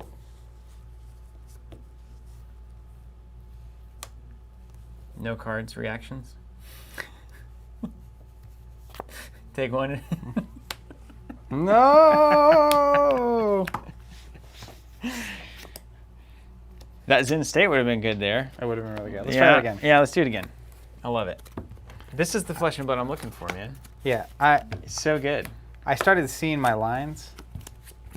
I think there are lines here. Yeah, you just need to play that Ninja deck like 4 Yeah. or 5 times, but doesn't it feel, it feels different. It feels like, oh man, there's like a hidden world that I can kind of play my own way. Yeah. Can I play Brute against that? You can do whatever you want, dude. Let's do that, because I feel like the Sellsword is particularly well equipped, so I kind of want to see what it does against Brutes. Well, I started realizing my armor chains, like what I Yeah. could do with them, a little late, but I saw it. I saw it through the light. I saw the light, I saw the light. No Zen State card. John's missing like all the cards. Oh, yeah? Yeah, it happens. Yeah. Zen State is really cool. So it's just, if you land that combo, it basically gives you 2 turns where all damage is -1. How good is that, by the way? I didn't realize that's what it did. I thought it was the next thing is -1, but it's literally an aura, and you just get -1 on everything. It's so thematic, too. And it looks amazing. This kind of stuff I just am obsessed with. But like, I really had a good time with Ira when I was playing, and I'm definitely going to do Zen State Ira. Yeah. Unquestionable. You know what, honestly? Yeah, I'm just thinking about Netrunner. The Datadol feels very much like the stealth breaker deck. It's just like, I don't know, there's so much going on, and there's all these little weird triggers and stuff. Well, the It's all main thing different. to me is like, it doesn't feel like you have two characters fighting a fight, like with weapons. It's not like you're watching like in that case, we were watching a sellsword and a ninja fighting. Yes. And it felt like that. Yeah, 100%. When you see even Kano, it's like, even the rune chant, it's like, it feels like you have this like Dark Knight and a wizard fighting against whatever, Dorinthia with their swords or whatever. Yeah. That one's just kind of like... Well, the Datadol feels like fighting as IG-88. I could see that. Really, it's just like, Yeah. he's not thinking, it's just like... He's machining. Precise destruction is what it is. It's Even just Steven. like, you're just getting wrecked. You're going first again. Yeah. Okay, so I can do KO way better. I'm going to try to force myself to use the claws more.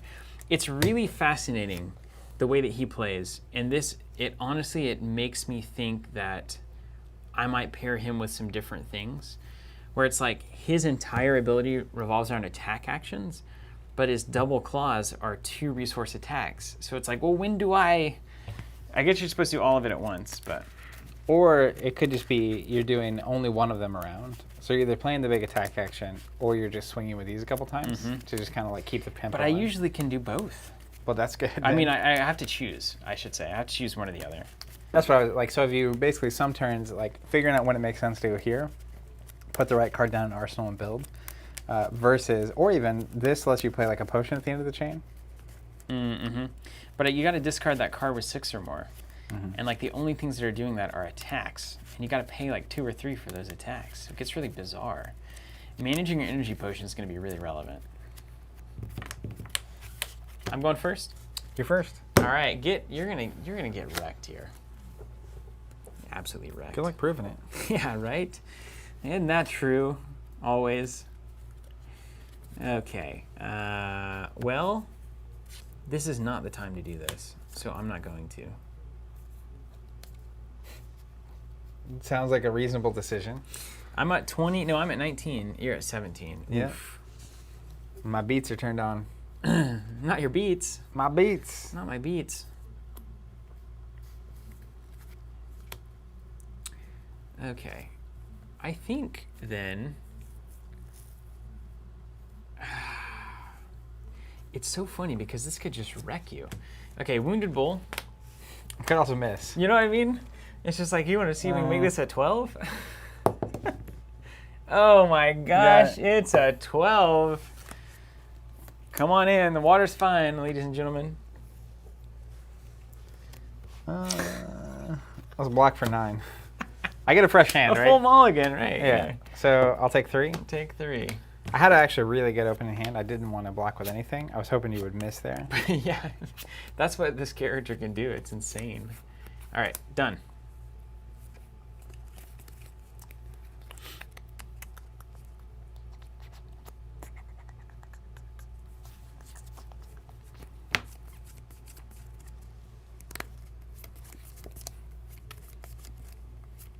One more, Zach, apparently.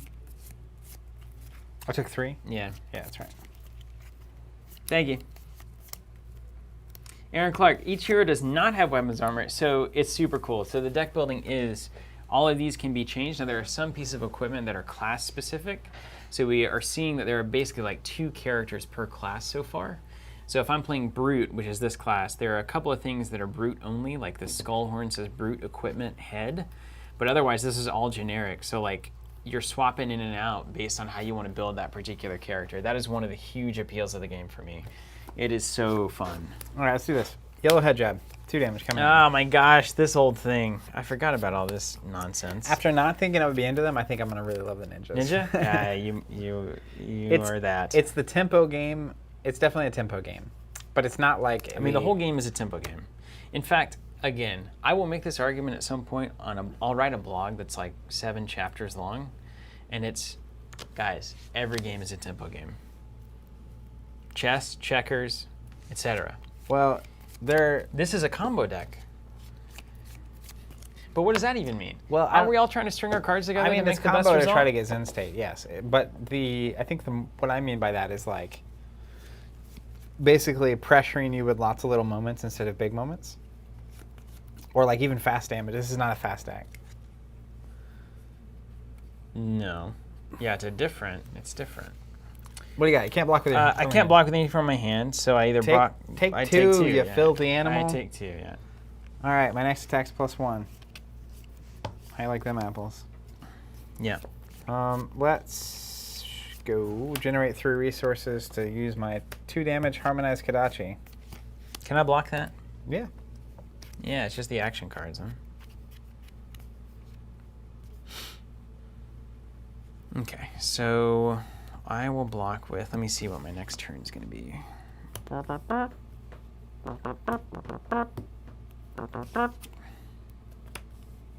Okay, so I can block with these guys. It's a 2 damage attack. I'll block with 2 there. Okay. I will end the round. Put that down. Well, here we go. We were building. Wounded Bull should be here. It's over here.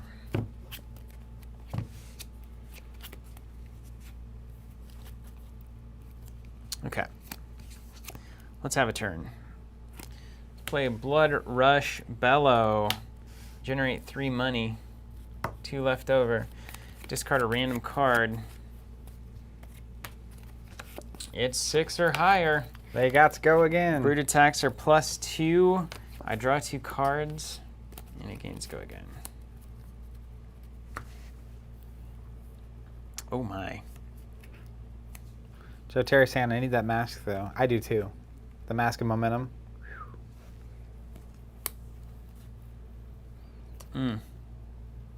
I love what happened to Sky Terra. Haven't seen it in a while. It's back. I think next week it's on the schedule. We were waiting on that Into Ashes expansion to actually come out. It's back, baby.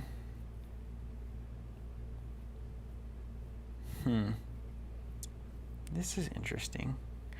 Okay, swing for 2. You regret that. 5 damage, go again. I have no cards to put in currently. Pass my reactions here. React with Fate Foreseen. 4 damage, opt 1. Is it good to resolve? You got it, yeah. I like that. We'll leave it. Take 1. Take 1, yeah. Okay. Now we got to make decisions. That was technically there.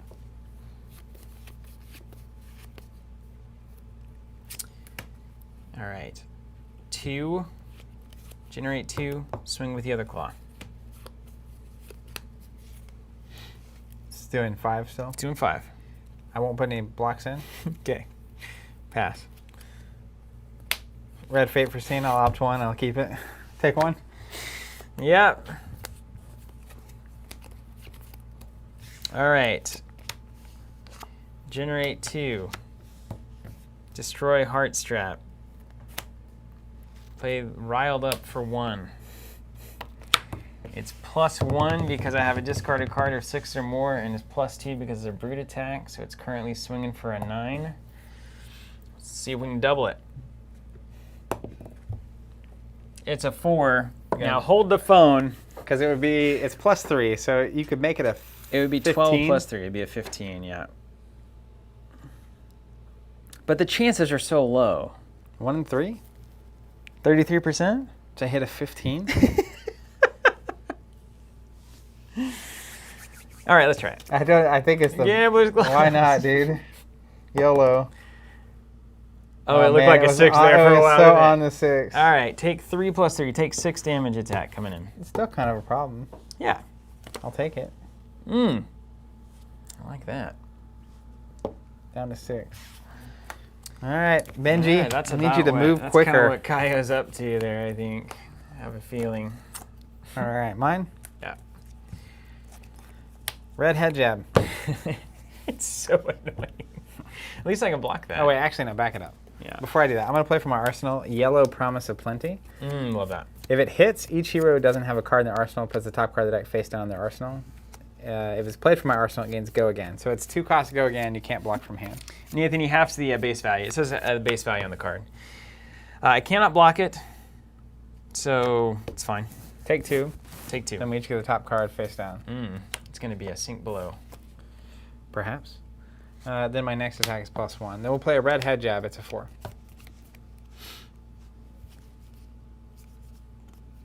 Oh, and when I hit, I'm going to blow up my vest to get 2 resources. My vest. See my vest, see the better of the rest.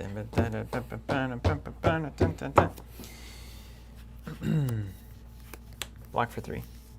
Take 1. Pay 2. Yellow open the center. If head jab was the last attack this combat chain, it does +1, gets go again, and has dominate. Block for 3. Take 2. Take 2. Are you zinning out again? Oh no, you don't have it yet. And then that's the end of the round. Did I take the damage? I didn't. Take 2? Yep. I don't think I did, at least. You guys will let me know. Okay. You gave me this sweet card in my arsenal. Thank you, sir. You're welcome. Well, let's take a turn. Let's play that energy potion and pass it over. All right, mine. Got your opening. Don't mess it up. You only get 1 shot. Let's do that. All right. Let's go.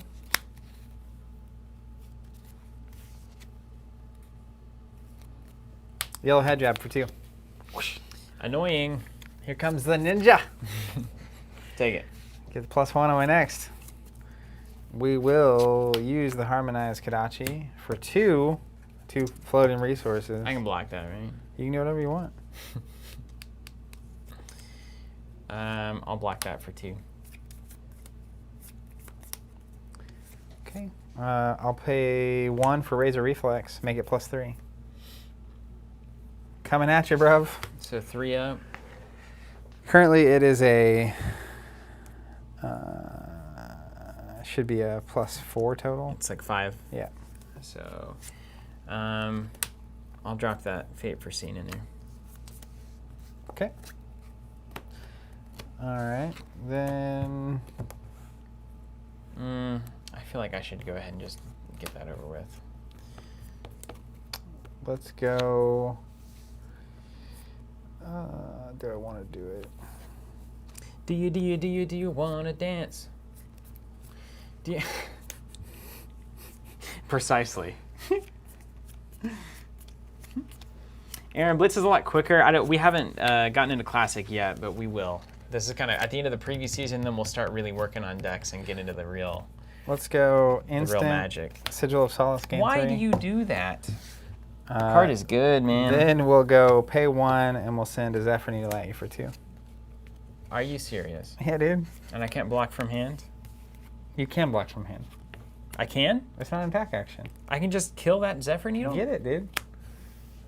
I figured out what it's for. It's a cheap go again. if you blow it up, fine. I don't use it that much anyway. But like, do you want to use one of your 2 cards on it? I dare ya. I kind of do, man. Dude, come and get it. I kind of do. Benji's ready. Benji's ready. Aaron Clark says, I can tell you I'm really liking how quick Blitz seems to play. Yeah, I really like Blitz a lot.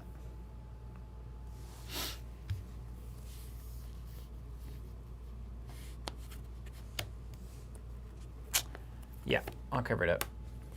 You got it. It's broke. Then I'll put this card face down in my arsenal.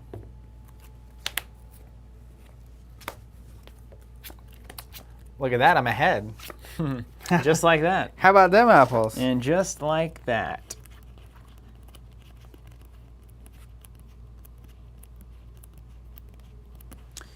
Okay, generate 3. Swing at you with the claw. Does not have go again. Just for 3. Just 3. Let's instant to opt 2. It's a sink below, ladies and gentlemen. It's happened.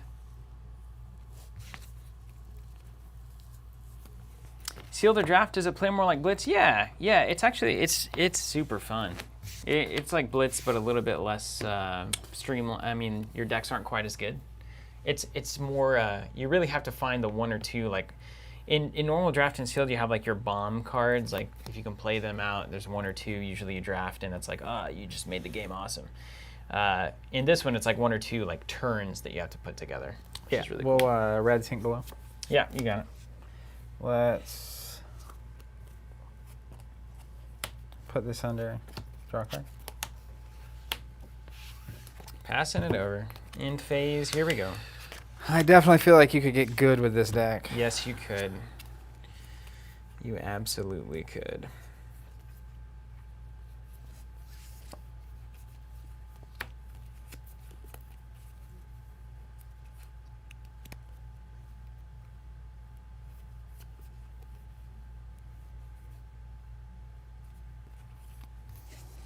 Okay.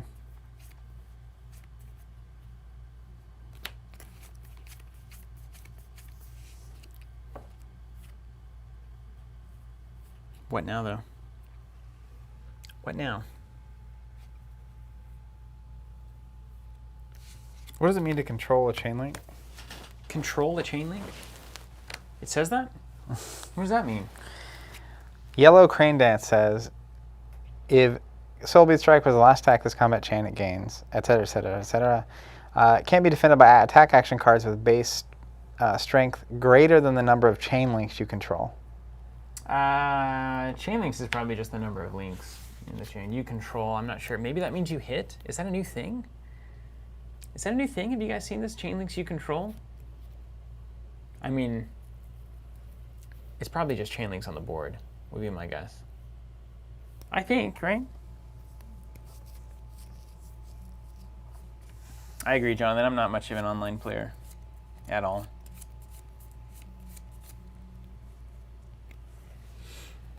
I can't stop it. Do you want to dance?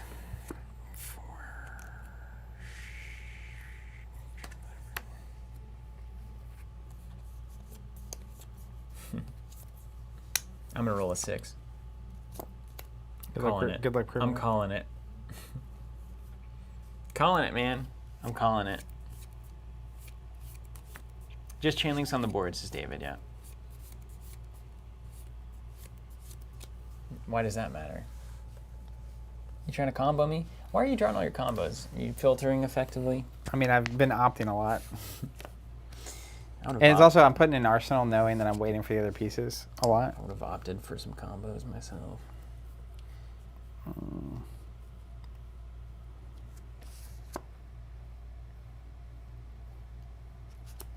Interesting. Man, how interesting is this? Oh my gosh. Yay. Okay. I've got my turn all settled. Now don't screw it up. Just pass already. That's not what's Would happening you just here. pass? Yeah, George, calling my shot here. Babe Ruth. Here's that 6. Comes a 16. Right? What a strange character. Oh my goodness. I need a card. I need another card. You can pass and draw another one. I see what you did there. Isn't that clever? There's a snake in my boots. Awesome, Tim. I'm glad you enjoyed the new podcast. We have a good time doing it.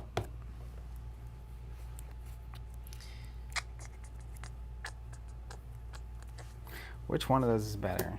None of them. I think. Can I talk you down? Can I eventually get you to just pass? I don't think so. Just pass, man. I think this is the way. Okay, we're going to do blue Soulbeat Strike. This is the way. Well, I can't do anything about that. 2 damage. If it hits, it gains go again, and I can't block from my hand. All right. So I can't block from my hand. Great. It's going to hit. It gains go again. Then I'll play Yellow Crane Dance. If Soulbeat Strike was the last attack this combat chain, Crane Dance gets plus, it was, so it gets +1, it gets +1 from her ability. So it's a 4, it can't be defended against by attack action cards with a base attack greater than number of chains in a link. So if it has base stat greater than 2, you can't use it to block right now. Yeah, well, I mean... should I put the boots in here? I don't know what your next... We may as well wait for the next attack, I imagine. You got it. I'm taking 4. Oh, no. That's a lot. Oh, no. Let's see. If I take 4, then if you have a 2 or more in your hand, then the game is over. So I do have to block with the boots. Oh, no, I could always boot that attack, I suppose. Oh, yes. Oh, no. Oh, yes. Okay, so instead, maybe I just have a worse turn. Maybe I have to play it hip. So I go this to this.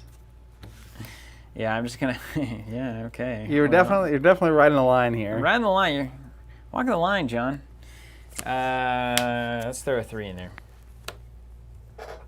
It's not an attack at all. So I'll take 1. I'm going to react, destroy this, and give +1. Okay. No reactions. Take 2.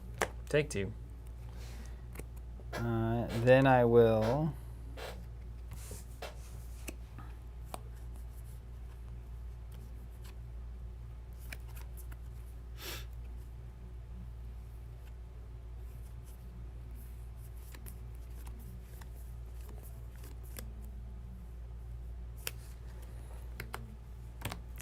open the center for 2. No, back that up. Kadachi for 1. Now we know what's coming. I'll leg that in case there's weird stuff. Open the center for 2. 4 damage. Yeah, and you don't get the combo stuff? Nope, just 4. 4 damage, he says.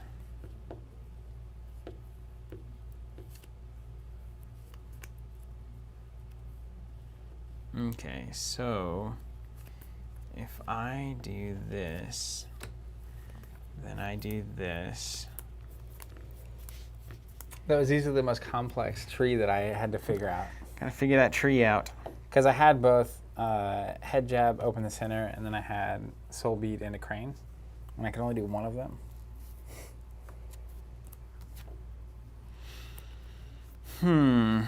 Okay, so this... let's defend here for 2 with Slogism. Blue. Okay. Take 2. Mm-hmm. It's a dangerous spot to be now. And that is the conclusion of my TED Talk. Yeah. Thanks for joining me. Gotta make it happen here. Let's put that under and draw my cards.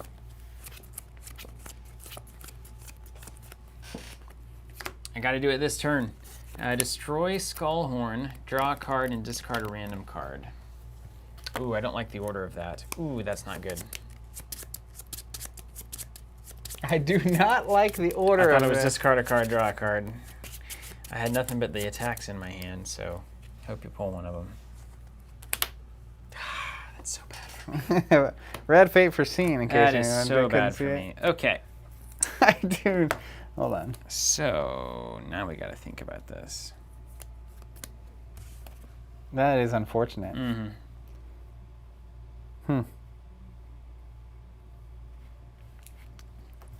Good old Skullhorn. Okay.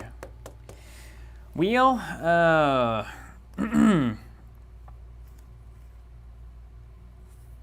This is not good. You got 4 cards in hand there. The big Quattro. All right, hold on. Is there an out here? Is there an out? Is this the real life? It's just fantasy.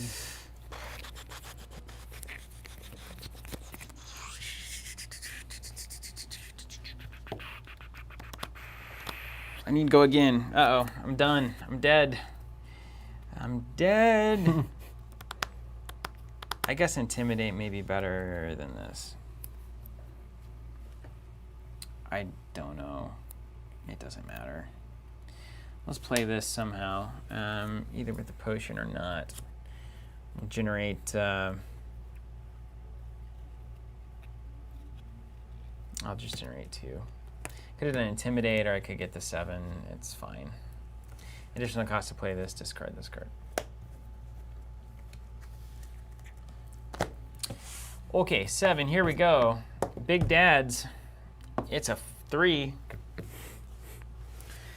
I will play.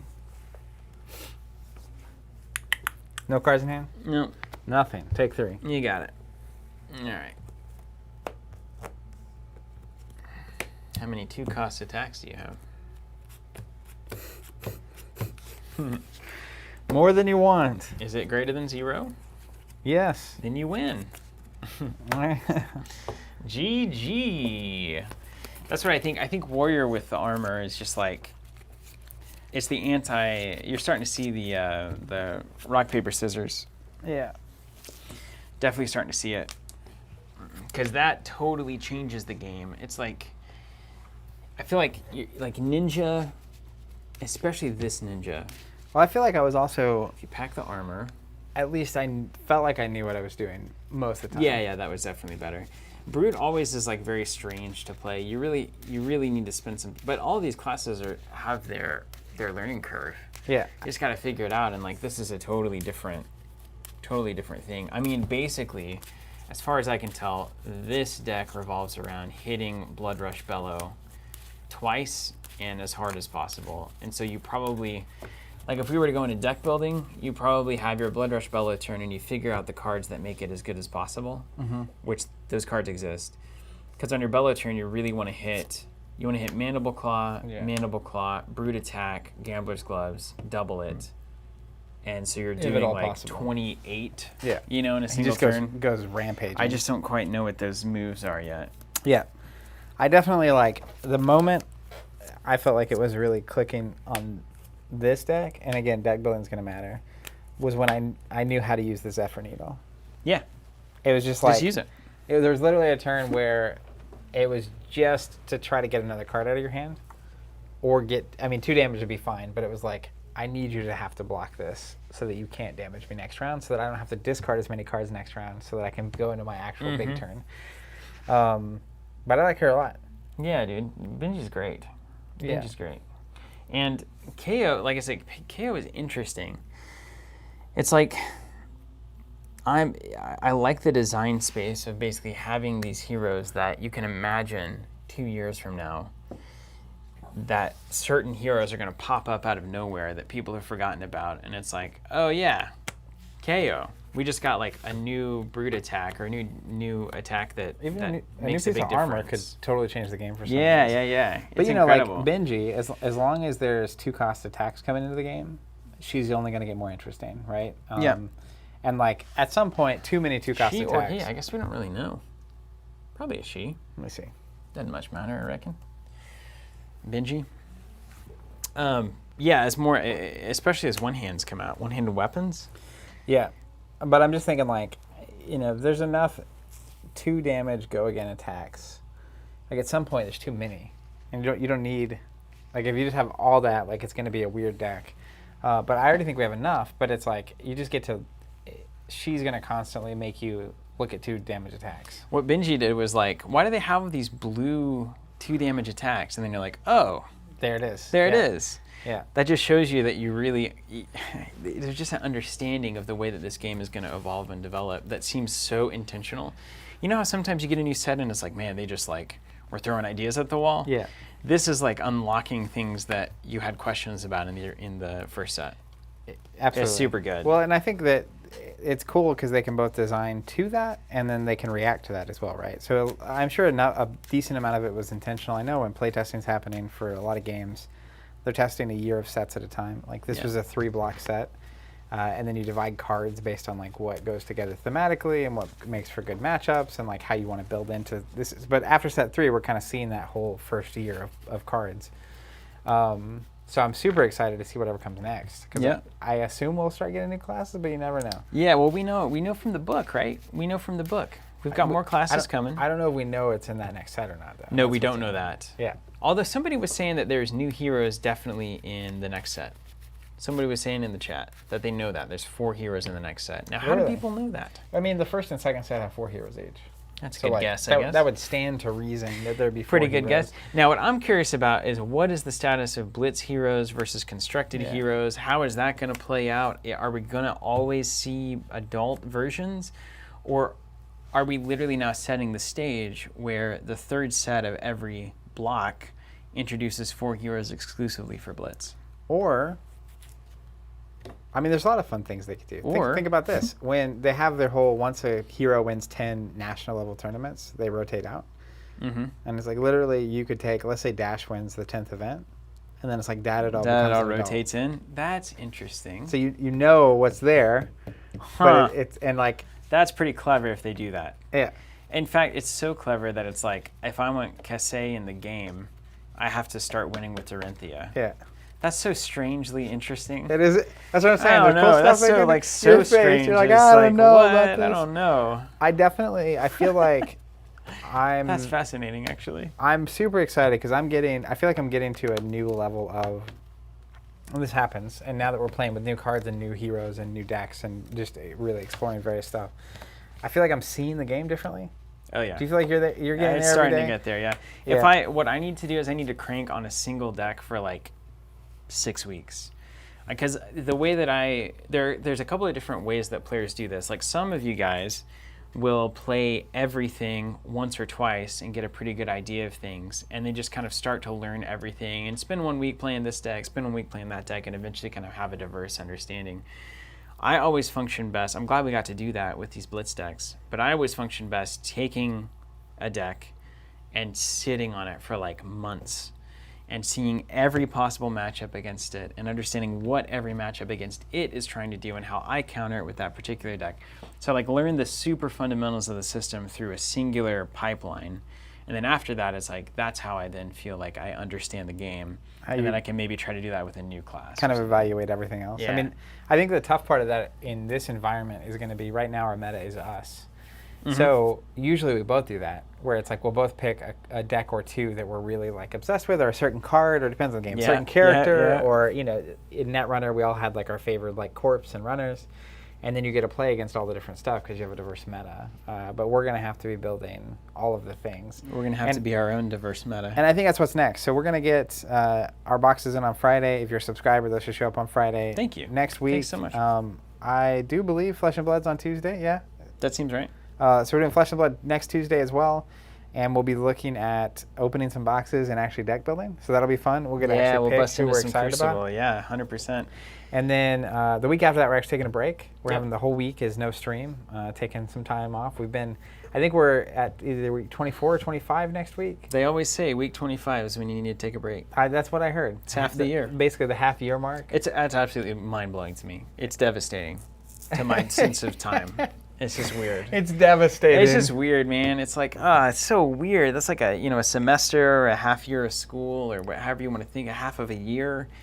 I've just like randomly just started streaming because of Corona, and now it's like, this is like the business. This is the life. This is a big part. I mean, of what it's hard we're to doing complain every day. though, because it's. I'm not complaining. I'm playing more hours of games and more diversity of games. I'm basically like, Oh, 100%. I was on one game. I would stay one night a week, and we'd stream on Mondays, and then I'd come on Saturdays when there were tournaments for the one game I was playing. Yeah, with Destiny. Yeah, and it's like, that was about it. And Yeah. then now it's like 5 times that. Yeah. It's crazy. Yeah, it's awesome. Thank you guys so much for joining us. Yeah, we appreciate you. Yeah, and shout out to Legend Story for sending me Huge this. shout out to Legend Story. You guys are killing it.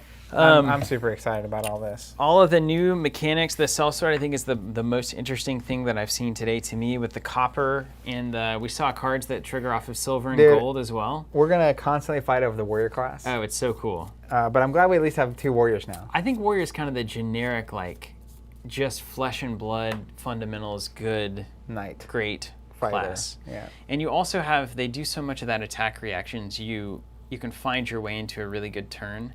So it's one of those where you feel like you always kind of have, you're making a choice between pushing the attack reaction right now or not. So it always feels fulfilling to play it.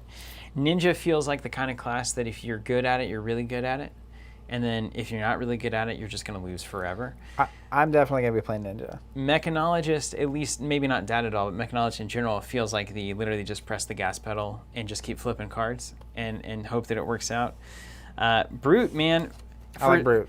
You know, it's funny because like the aggro class with Datadol has all these weird complex interactions, which is unusual.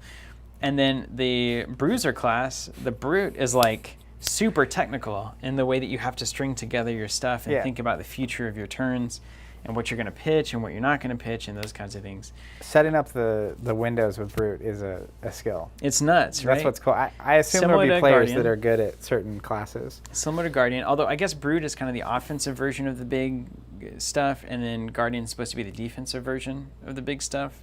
You still swing big, but you're more defensive oriented. Brute's supposed to be more offensive oriented. I feel like Brute applies the pressure by the attacks and the big attacks. And Guardian can do big attacks, but they're more patient, right? Yeah. It's like they can just block and block and kind not of set it up for a while. They don't take bad exchanges early, and they set up and they know when to swing. Then Ruin Blade is a big question mark. Ruin Blade to me is kind of the it's either the one big swing or it's the constant pressure with the tokens. When I played Runeblade the last time, It's interesting dude. how it works, you know, because it's like it's arcane damage, which is particularly good in Blitz, I think, when you don't have the sideboard opportunity. But how it plays in constructed, I don't sideboard really know. Blitz. Kind of. You have Do you sideboard on the equipment? armor. Yeah. Oh, that's why. So you bring 11 total weapons and armor, and then you get a pick from there. So you'll always have that. So Ruin Blade, I think, is there to pressure low resourceless. Right, you know, like if you're just running red, maybe some yellow cards, and you're trying to do this really tight curve, Ruin Blade's just going to be like, you can't block 7 sources of arcane damage. You don't have the resources, so then you're going to lose that matchup. It basically just like really puts the gas on resource pressure. Yep. Which is cool. Like it's not pressure, it's tempo, but it's a different kind. And then Wizard, all bets are off. Is the great mystery. Wizard, you know, as somebody said, whose turn is it anyway? Which is really hilarious. That's actually super funny. Where the rules were made up and the points don't matter. I'm super excited. So like There's an 8th class we missed, I feel like. Ranger.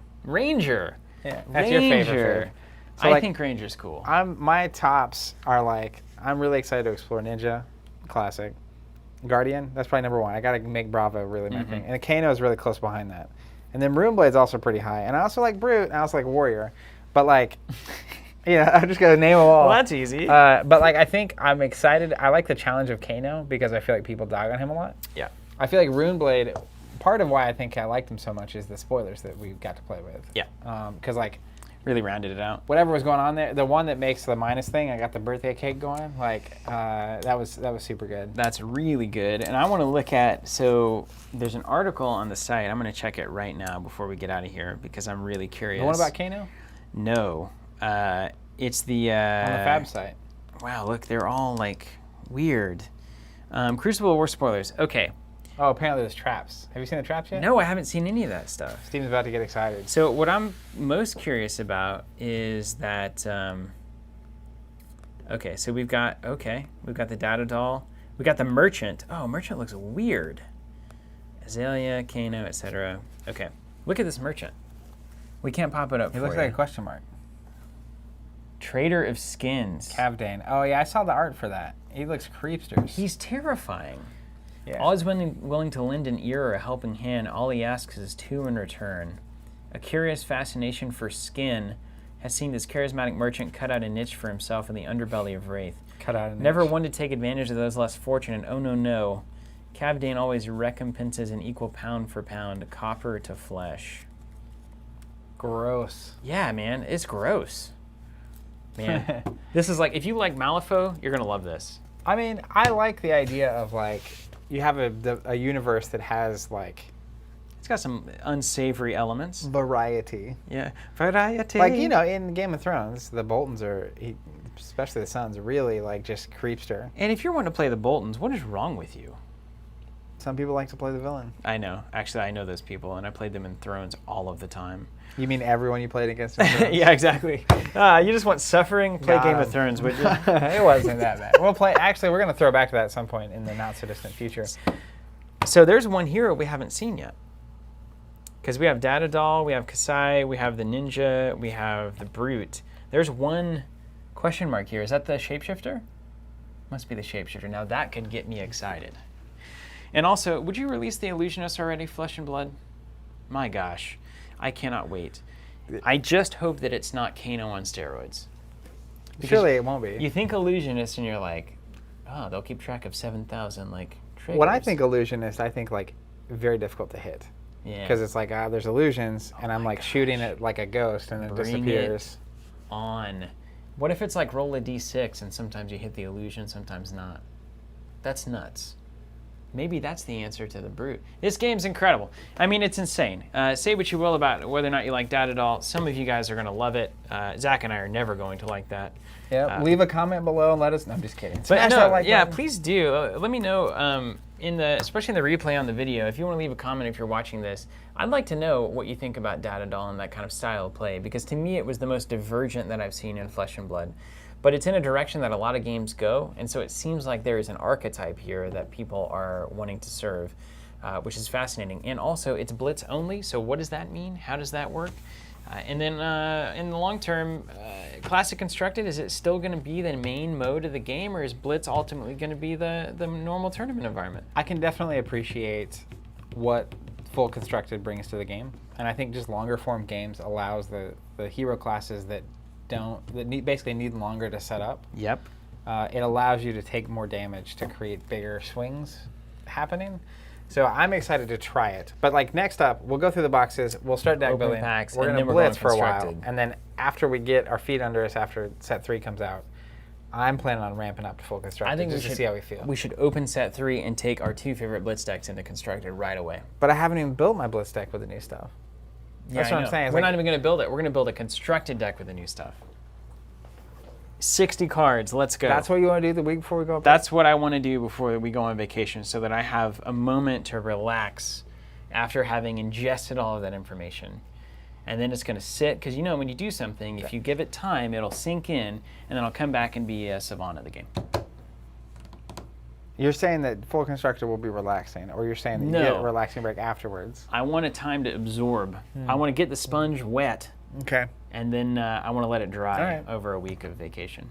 I will try. Zach's not buying it. Thank you guys so much for watching. If you subscribe, you're getting Crucible War through us. That'll be with you this week.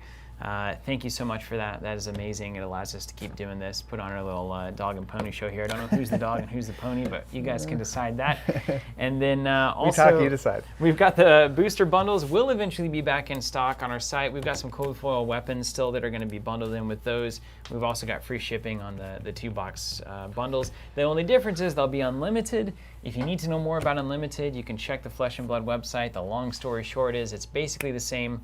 Some of the templating is improved, but the card effects and design has not changed with the cards at all. And then there will not be cold foiling on things, but anything that was previously cold foiled will instead be rainbow foiled. That's right. So it's the only way to get rainbow foils in unlimited on those cards.